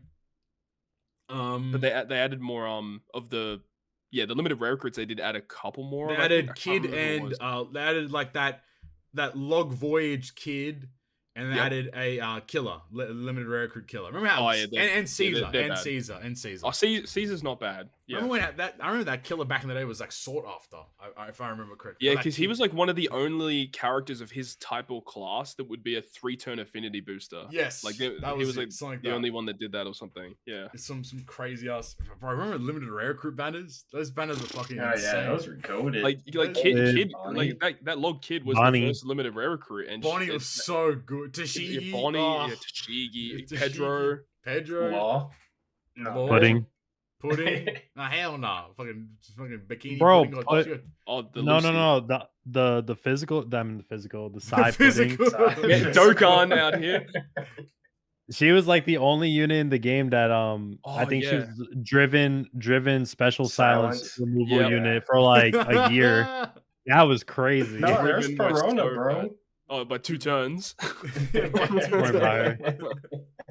Yeah, Driven was so bad back in the day. Holy shit. Now it's like goated. Now they're the second best class. So the goddamn good. And then the final thing I want to bring up in the other section is which we should be getting the actual rewards for soon, was the recent SNS campaign of the Kid Law and the Big Mum celebration, where for every like and retweet combined on all SNS platforms, we got 55 cola for every 100. So there was an opportunity to get unlimited cola, which was kind of like a really interesting celebration. There was the other SNS one where we got a rush tablet. Yeah, that was really good. That was nice. We take those. I haven't checked since a while, but I think we ended up getting maybe between 6,000 to 7,000 cola from the SNS campaign, which is not enough, but I mean, hey, it's a free, save me some raid points, I suppose. Well, especially with the introduction of the host ship, they got that upgrade. Holy, that host ship, I think we've talked about ships in a while, but nah, whatever. That host ship is so busted though. The host ship's good. It's the best ship in the. I'd be very interested to see how the Marco ship goes at some point. If it's not the Marco, the kid ship that you're mentioning, That'd be really good if that one gets. Well, then again, also another thing is the Germa ship got upgraded recently as well, and obviously Luffy having one of every color on the crew. Oh yeah, the Germa ship. Important.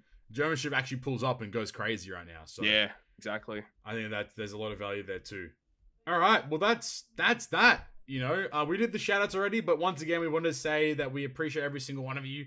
You know, and in the comment section for this episode, if you're team Kid, not team Kid, if you're team Lid or your team Claw, or heck, if you're team Core, I don't know, put down what you like to abbreviate Kid and Law in the comment section down there, or in the chat as well. You know, might as well. But from everyone's favorite section, it is everyone together, please. The Q&A. Let's go. Episode 100 Q&A. You guys, for those that are watching live, please put your questions in. We will get to them, but we're going to start with the questions of those that didn't make it to the live stream. As per usual, though, if you've enjoyed today's episode, make sure you go down and hit the like button, hit the subscribe button, hit the join button, comment as well. And if you have questions you want to ask the crew, you can send them through to us at GGP Podcast on Twitter or via our YouTube community tab. First question comes in from at OPTC_snail89. They ask, approximately how much did each of you spend on the game? Just curious to understand the difference between a whale and a free-to-play player. Ooh. I don't want to know how much I've spent. I probably spent upwards of 5 figures. Easy. Oh, no doubt. Yeah. I think I'd be close to... It'd be in the range between 10 and 20. I think I agree with that for you. Yeah. I think we're not whales, though. Or we never were. I don't think we're whales. I think the idea of a whale nowadays is completely different. I think in total, probably like somewhere between... Probably like 10 to 25. I think I'm in the 10 to 25 camp easily as well. Yeah, definitely. Oh, now Chris is going to get mad. Oh my god. Look, that's not in one day. That's not in one year. This is the span of a This is like a decade we're talking about. It's almost a decade. Yeah. It's almost a decade. Knight, do you even want to think about it? No, I think I only spent like maybe like 4 or 5. Okay, that's like good. That. That's really good. Cap. The cat straight away,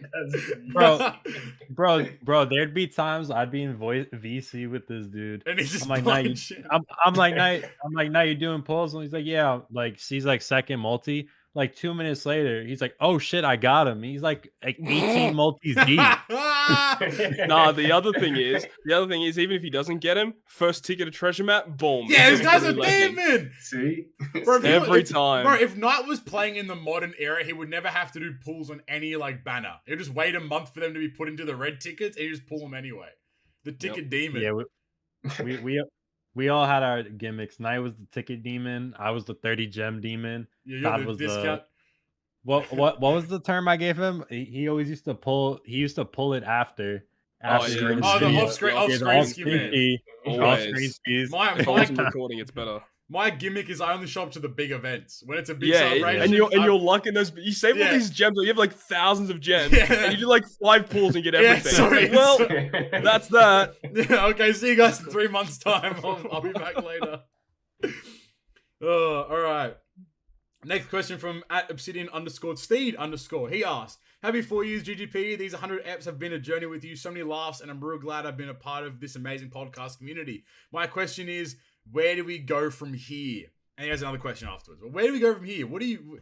I mean, like, where your head's at? What do you think? Would you guys be down for another 100? Or we just, like, is there any plan of retiring? Or, like, what's the... Where's your head's at after 100 eps, 4 years of the pod? I mean, might as well just keep it going for now, at least. Yeah. I don't see any reason to stop it for now. Yep, I agree. If I'm gonna get sad, if I'm gonna take the mantle for a bit, I think after the new year, there's a conversation to be had. Okay. I think once we get to the new year, to the award show, I think that the 4 of us will obviously get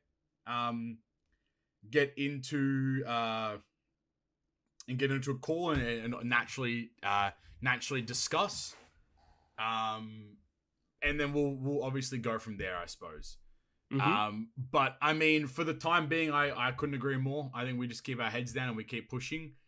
And then we just run our sets, I suppose. And then after the new year, we'll reconvene and see how we want to approach it. Even if that means transitioning it to like once a month and doing a really long like podcast, or maybe pivoting entirely to something different, or whatever the case may be. Yeah, we'll see how we go. And then he also asked, was there a moment in anime, so just anime in general, where it made you say, yep, this show is a 10 out of 10? Mine was JoJo Part 6, if you know, you know. Shit had me at the edge of my seat, panicking and crying when it was all over, man. So a moment in anime where you watched an anime show, maybe even read manga or whatever, and you're like, yeah, this is a banger. Oh, dude, you know what it is? It's Attack on Titan, when Erwin got all the troops to charge. He runs in, and then Levi comes at the side and absolutely destroys it. Oh, dude, it's so Erwin good. speech and into it's the so Levi Beast Titan fight. Yeah. So good. Moment, I can give you like 300. give me a few. Yeah, we'll be here all night. Rattle me a few. All right, well, very clear spoiler warning. What show? Well, firstly, Hunter x Hunter. Okay, yeah. Yeah. I mean, there was like a million moments before this one, but the Gon versus Pito fight, that's revolutionary for me. Mm-hmm. Hey, listen, I ain't taking no slander. I could go. The Chimera Ant arc is a little overrated, but it is what it is. We'll leave that there.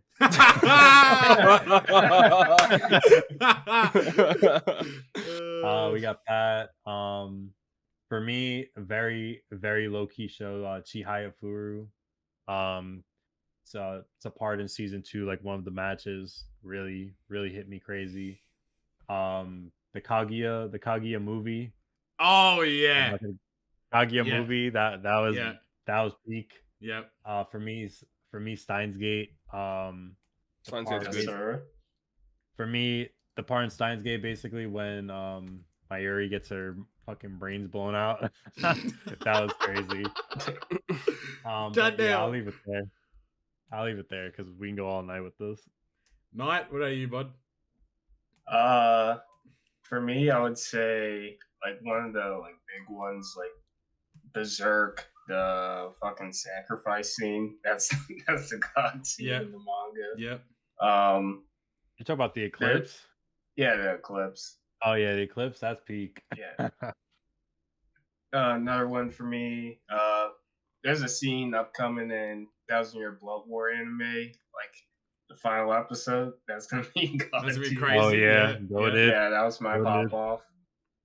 Yeah, those are the only ones I would say for now. I don't want to give a long list. What about you, Papi? I think I got like one that off rip. I think it's was it Haikyuu season 3 where Tsukishima does the block on go. He blocks him and then he just like clamps his fist and he gets hyped. I rewatched that. I cry without fail. I cry every time. That where I was Haikyuu's goated. I agree with you, but my pop-off moment for Haikyuu is the end of season 2 where they're versing Oikawa. Yeah. That final sequence, that's my pop-off. Like that one was Haikyuu's goated.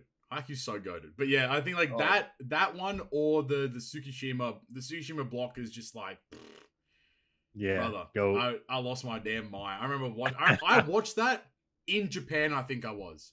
I remember shit. What are you saying, Todd? Oh no, I had another scene, but yeah, continue.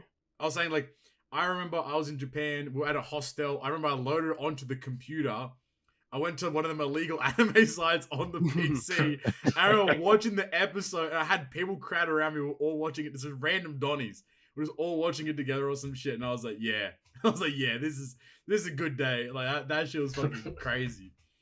That's sick. One last one from you, Todd. What do you got? Kuroko no Basket, where Kagami went into the zone for the first time against Alamine was pretty hype. That was sick. Yeah. I love Kurokino basket. It's good. I'm not too big on that, but we'll leave that Fair there. enough. Man, you guys got opposite tastes. you guys got I love it. Different strokes for different folks. Hey, pause. But also, next question from Joel Leon. He asks, "Hey guys, I can't be there live since it was my dad's birthday, so I'll leave my question here. Do you find OPTC rewarding to play, and what aspect of the game is rewarding for you? For me, it has always been fully powering up a character, max limit break, potential abilities, finding a way to beat the content even when it was not optimal was always a joy of mine, mainly how it was back in the day, beating Clash, I will kid you with Clash adult team, Jesus Christ. The direction the game has gone makes it hard for me to feel accomplished as a long-time player, as even if I pull new legends, I can't fully power them up if they have final tap, rush, super tandem. And if I don't pull them, I'll have difficulty with content and might not be able to get all the rewards even if I beat the content. Would like to hear your thoughts. Congrats on 100 eps. Thank you very much. What aspects of TC at the time or even now do you find rewarding?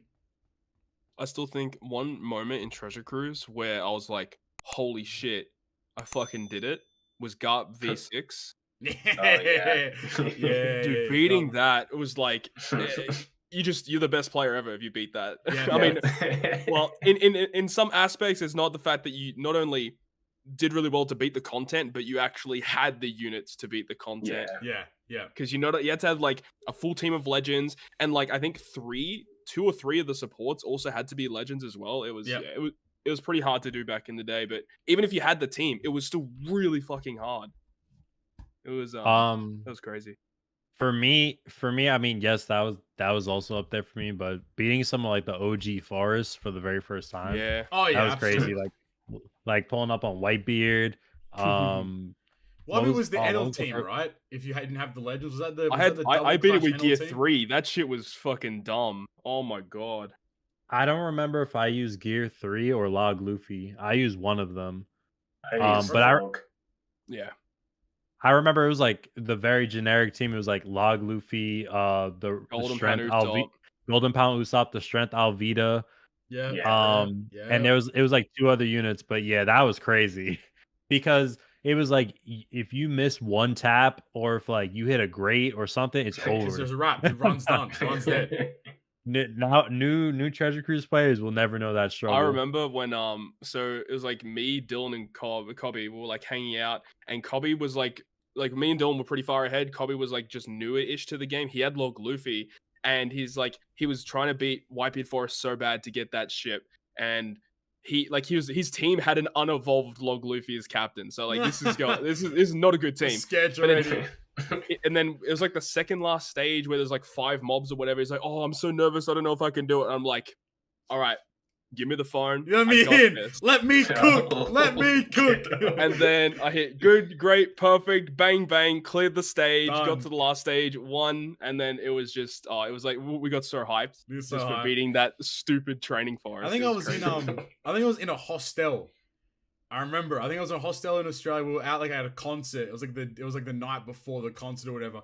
I remember I had a notepad screenshotted on my phone of what to do. Yeah, stage 12, tap this. Stage 13, do. And I just remember like you'd beat the stage. Crazy. You'd beat the stage. You'd switch to the screenshot. Okay, I have to do this. I remember I sat there in the common area and I beat it. I remember I ran like up and down the corridor. I was so gay. And my friend's like, "What the fuck is going on?" And I'm like, you don't get it. I just got the Whitebeard ship, dude. Oh, I'm killing it. That's crazy. Similar. I was at a hospital for some shit. I don't remember what for. It wasn't for me. It was for the other guy. But hey, hey, yo, don't mess with that.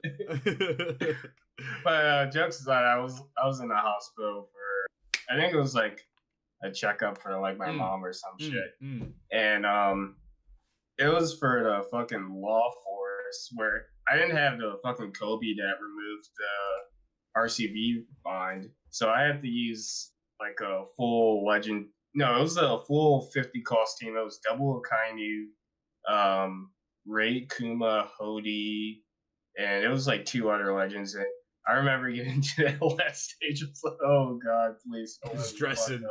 And then I cleared that shit.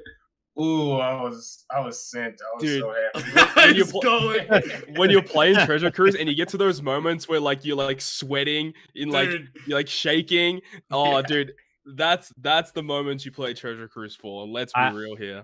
I have 2 more moments. My first time ever beating Invasion Whitebeard. That was crazy. Yeah, any of the beating the invasions was always like because you had to build the invasion team to also beat the Clash or like the Raid or whatever was out at the time, you know. So, yeah. Like, that and my other used to like pop off moments is because I was never really that good at it. Like when you were playing a stage and you had to do like the very quick like switch the target. Yeah, that was crazy back in the day.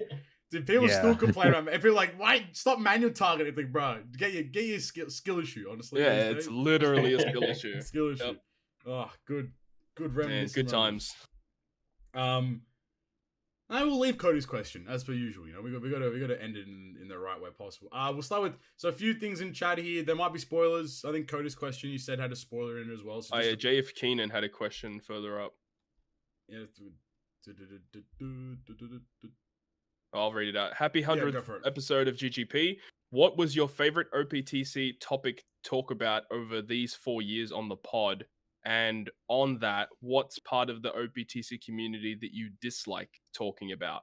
So what do you like talking about in OPTC? What do you not like talking about with OPTC? I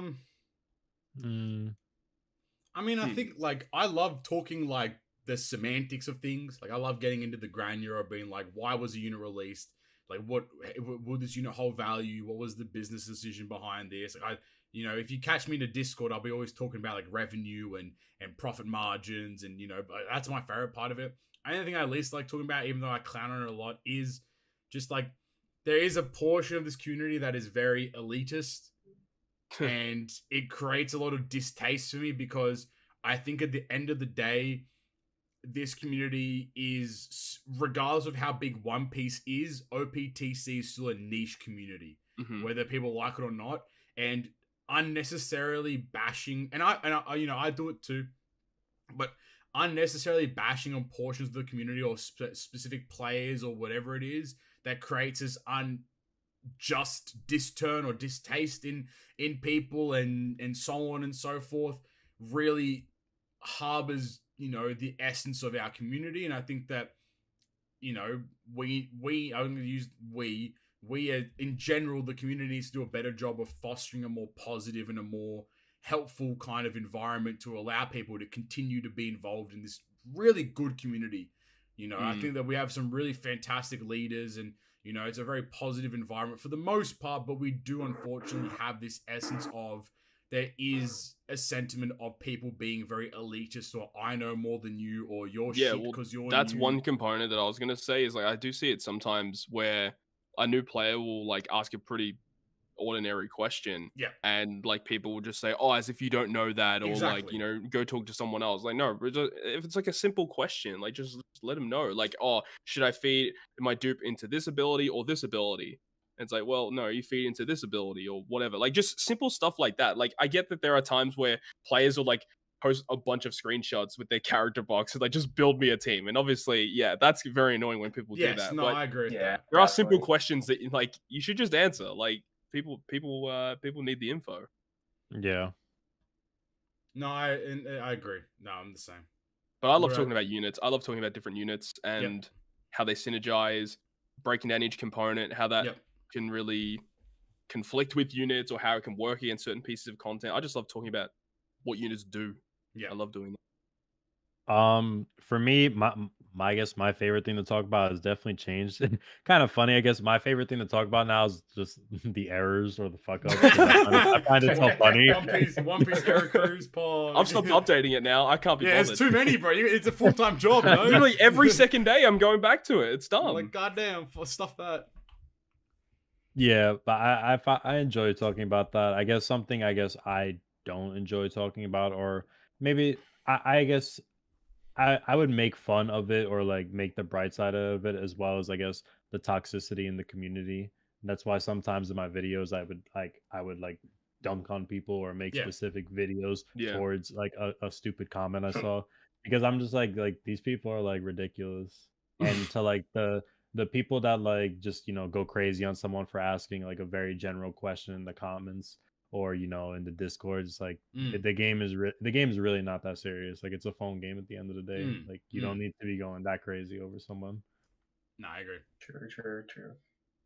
I'd say like my favorite things to talk about on the pod was just having like different people come on, and then just like, especially people that I didn't really know. Yeah. And even though I fucking can't stand that fucking guy. Stump, man. That sucks. But like having him and oh fuck, I feel bad for his name. Fucking G-Man when G-Man was on here. Mecha Gary. Yeah, Mecha Gary. G-Man. Like, what's going on, G-Man? I have no idea where that guy is now. I have not seen him anywhere in a very long time. He drops to the face of the earth. He hasn't played the game no more? He doesn't do anything anymore. No streams, no tweets. I haven't seen him tweet. No, nothing. No, nothing, unfortunately. Ghost. Does anybody have him on their friends list? Yeah, please, someone find him. Someone help him. Oh, speaking of friends list, shout out to Papi, because I went on the game recently. We're still friends. Shout out of course, to you. Bro. I keep all the. I have like Ryoiin. I have Rye still on my friends list. I have Yannicka. She's still on my friends list. Yeah. Nick's still on my friends list. Flame's still on my friends list. I think Carissa's still on my friends list. Todd's ass removed me. Yeah, you get him out. You got the flake. That's funny. How about this one? I don't know if you can see it, but is that the OG Todd Locked account? How many days? Shit. 1,400.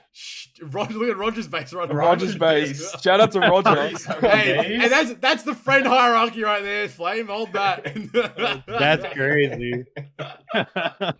Flame even has gift vibe. Yo. Yeah. If you guys see questions in the chat, just jump in, read them out. Alex says, question to Todd: which one of my Carlton bets will hit? None of them. Great. Unfortunately, I'm sorry. I think you went a bit too soon. I see a question from Red Halo. When do you think Egghead units will come to OPTC, and who do you think the first legend will be? I would be shocked if they didn't do like, what are they called? Like the 6 variants of Egg. Yeah. You're talking about the. The satellites. What are they called? The satellites? Or whatever. Yeah, exactly. Whatever those 6 Donnies are called, I'd be pretty shocked if they didn't. They could do Bonnie. Ooh. I guess the first one. Yeah, maybe. Yeah, I think we can get a Bonnie. Obviously, being a Vegapunk. Like, obviously. I could see them being a Vegapunk legend of some kind as well. Yeah. I guess. The Stellas, that's it. Yeah, Stella, there you go. We'll give the 5-second spoiler warning. 5, 4, 3, 2, 1, go. Definitely the big one that we're gonna get is Lucci.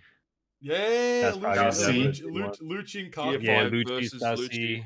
Dude, that'd be Stassi will get a legend without a shadow. Oh, how could we forget? During this arc, we get fucking Kid and Shanks. Oh, we get fucking Garp and Cruzon. You get Blackbeard and Law. You know it's gonna go crazy. Legend and Beppo. Legend, dude. Sulong Beppo's gonna be so sick, dude. If they actually do that. He'll just be a support unit. Oh man, yeah, fair though. Green Bull. Oh, true. But that's like before, but yeah. Actual shout, Green Bull, yeah. That might be New Year's or half any. See, I could see like, it would be really cool if they did all those as versus units. Imagine a big versus celebration, and they did Blackbeard versus Law, they did Shanks versus Kid, and then they did like Garp versus Kuzan. There's like 3 versus legends. Because like the chapters are almost like back to back. Almost back to back, yeah. Oh, it's gonna be crazy. Next year's gonna be fucking wild. Next year's Trader Cruise gonna be every chapter has been fucking goated. Otter got eye surgery and now he's like increases intelligence by like 1 million. Like I don't know how somebody can be so talented. I don't get it at all. Cool. Cool. Sweet. Nice. We got Sick. Another question from Alex here. Who in the community do you think has the best Sugo Fest luck of all time? All time? Jeez, that's a big Flame's up there. Flame would be up there. Flame was a demon. Except except the character he really wanted when Pudding came out, and he got absolutely shafted. Everything else he got goated. That was bullshit. They did that purposely. Pudding was the only one I remember getting absolutely destroyed on. Otherwise, I think you kind of smashed everything. To be honest with you, I'll give myself the mantle. I think I'm the big celebration king. I don't think there's been a big celebration. I think from 7th Annie onwards, I've binked every big celebration. I'd say Stump's luck is above average. Yes, without a doubt. Shadow. Yeah. To give a little update on my I guess my pull luck. Your escapades. On Dokkan, this was actually crazy. On Dokkan, they dropped the part 2 to the worldwide download celebration last night, and it's an LR banner. I did 14 multi straight with LRs. So that was crazy. God. What? Yeah. Christ. Yeah. So this guy's actually that's menace sick. to society. Jesus Christ. Didn't flame pull Super Type Boa off a single? Yes, I did on stream with Atsu. That was crazy. Yeah. With Atsu. Yep. It was me, Knight, Atsu, and somebody else, I think. Jesus, what a dream blunt rotation that is, mate. Question from Wankafella. Where do you guys see yourselves when we hit episode 200? Will we have a baby daddy by then? Jesus. Oh my God. I mean, if we're going to go at the same rate we've been going, it's another 4 years from now. So 2027. I might be married at that point. Who knows? 2027. That feels like ages away. I'll have to talk to a girl first, but we'll get there. We're going to have to hit another therapy episode. Yeah, another little therapy session. Question from Guilty. Do you feel like the 3-part Super Sugo Fest celebration hurt the player base that don't spend money on the game as often as the creators / whales? It creates a huge sense of FOMO, IMO. I think if you, it's going to sound rude, but if you fall for FOMO, you have a weak mindset. That's just the unfortunate, plain and simple of things. Especially in OPTC, where on average, we get 4 to 6 Super Sugo Fests a year. You shouldn't, if you're not spending gems, you shouldn't be necessarily pulling on all 3 of these Super Sugos.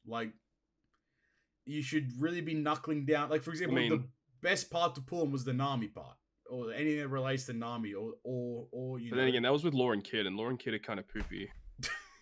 But yeah. I mean, what are you gonna say? Kanjuro is Kanjuro is poopy, but Zoro is there, so it's yeah. I think true. I don't know. I think I don't think the 3-part Super Sugo Fest hurts the player base. Yeah.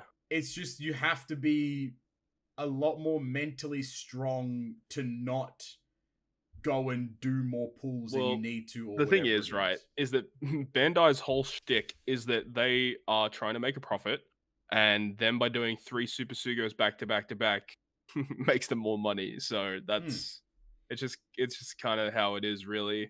I mean, I don't like it because it's a lot of Super Sugos back to back to back, especially when you want to get multiple copies of them. Yeah. A la Gear 5. Yeah. It does make it a bit annoying for sure. I think it comes down to how you spend your gems. I think I still back the idea of only spending on big celebrations. It's not the most fun honestly, way to play. you should never pull on end of month banners. Literally, there's no you should reason never touch to. them. You should There's never. no reason to. Literally, Flame pulled Ezo off a ticket just then. I pulled Ezo off TM tickets the other day, which is rare to occur, obviously. But you should never spend your gems unless it's Annie. Heck, don't even spend it on Global Annie. I think avoid Global Annie unless the units are broken. Avoid Global Annie. Yeah. Then again, that's because Annie exclusive characters are pretty nice, but would you say that right now? Would you say that there's value pulling for a Luffy, Ace, or Sabo? Sabo, I would say yes. The other two, I would say Sabo, yes. The other two are kind of shit. I agree. Yeah, but and then other than that, what other anniversary units are top notch? The Green Zora see some play here and there. Yep. Waifus are probably still good. K-Dad's mid. K-Dad, they're right. So I would say anniversaries. They're mid-level. Yeah, they're good. JP anniversary is a must pull banner. New Year's is a must pull banner. Those are the 2 banners where you are pulling 100%. Otherwise, every other banner is kind of just, let the content creators or the people in the community kind of justify the value. Yeah, of the you unit, might get some random banner that comes out and it's just like, cracked. holy shit, these units are amazing. Like you should try get them. Because like these days, the actual banners, they're irrelevant. The banner quality is never going to be good. They're going to be the same forever. Yeah. So you're not pulling for you're not pulling because the Sugo's good. You're pulling because the units obviously are good, or there are good units on that banner. So yeah. 2 more questions. We'll get to Cody's, I think, because we're wrapping. We're getting close to news time as well. The Sith War. There you go, Knight. They ask, do you think we get any live action as units? There was that art, right? Wasn't there that art of like both Luffy's back to back? That could very much be a that could be a unit. I mean, a free to play unit, but like, yeah, it doesn't look like it's going to happen. Maybe season 2 rolls around. Maybe there's some more collaborations in the works potentially. Yeah. I mean, you definitely could. Another license. Yeah, another license, more money. Netflix pulls up, Bro, if Netflix takes our money, fucking hell, it's a wrap. Throw the cruise in the bin. I guess second to last question here. I was quickly to Red Halo. It is a Kazuna banner. Kaido's banner is a Kazuna banner. Yeah, there are Kazuna legends on it. We don't know if it's all legends yet, but we'll find out in 20 minutes.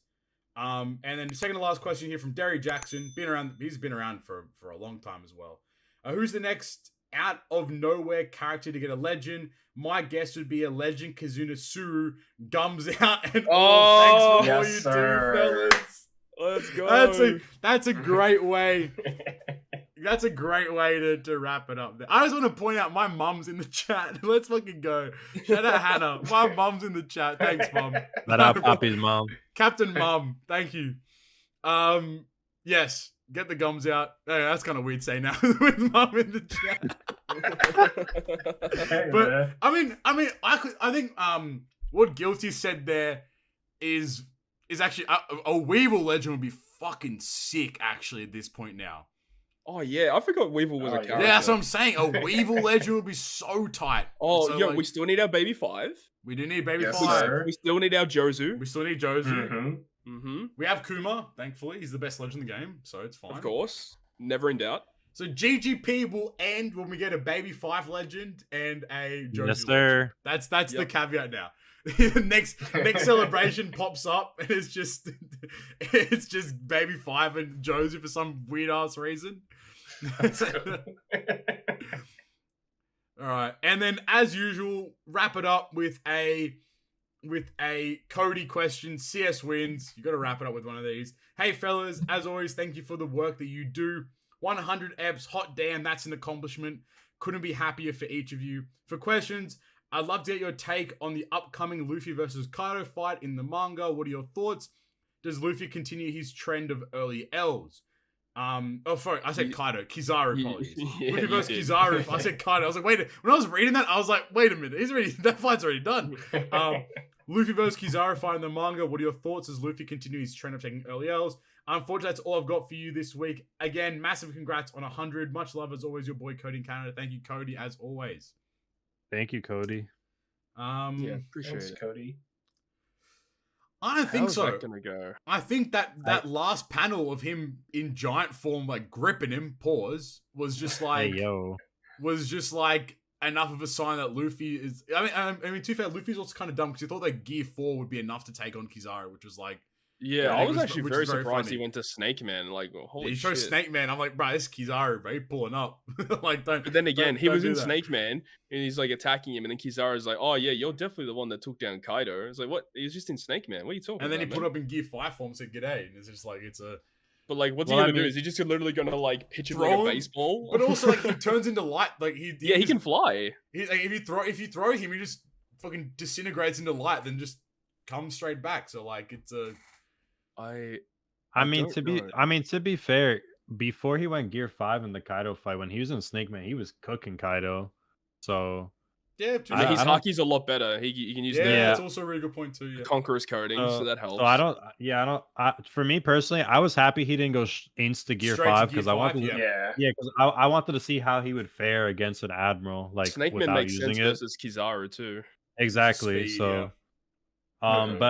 But I don't think it's gonna follow the trope of like Kid and Law, like winner how and their loser. fights went. Yeah. I don't know if he's gonna win, but I don't think he's gonna lose either. Like just something's gonna happen and they're gonna get out, or yes, that's what I think. Is Kuma gonna come out of nowhere? Is that where he's going? Bro, Kuma was bro. Can we shout out? Kuma's a fucking menace.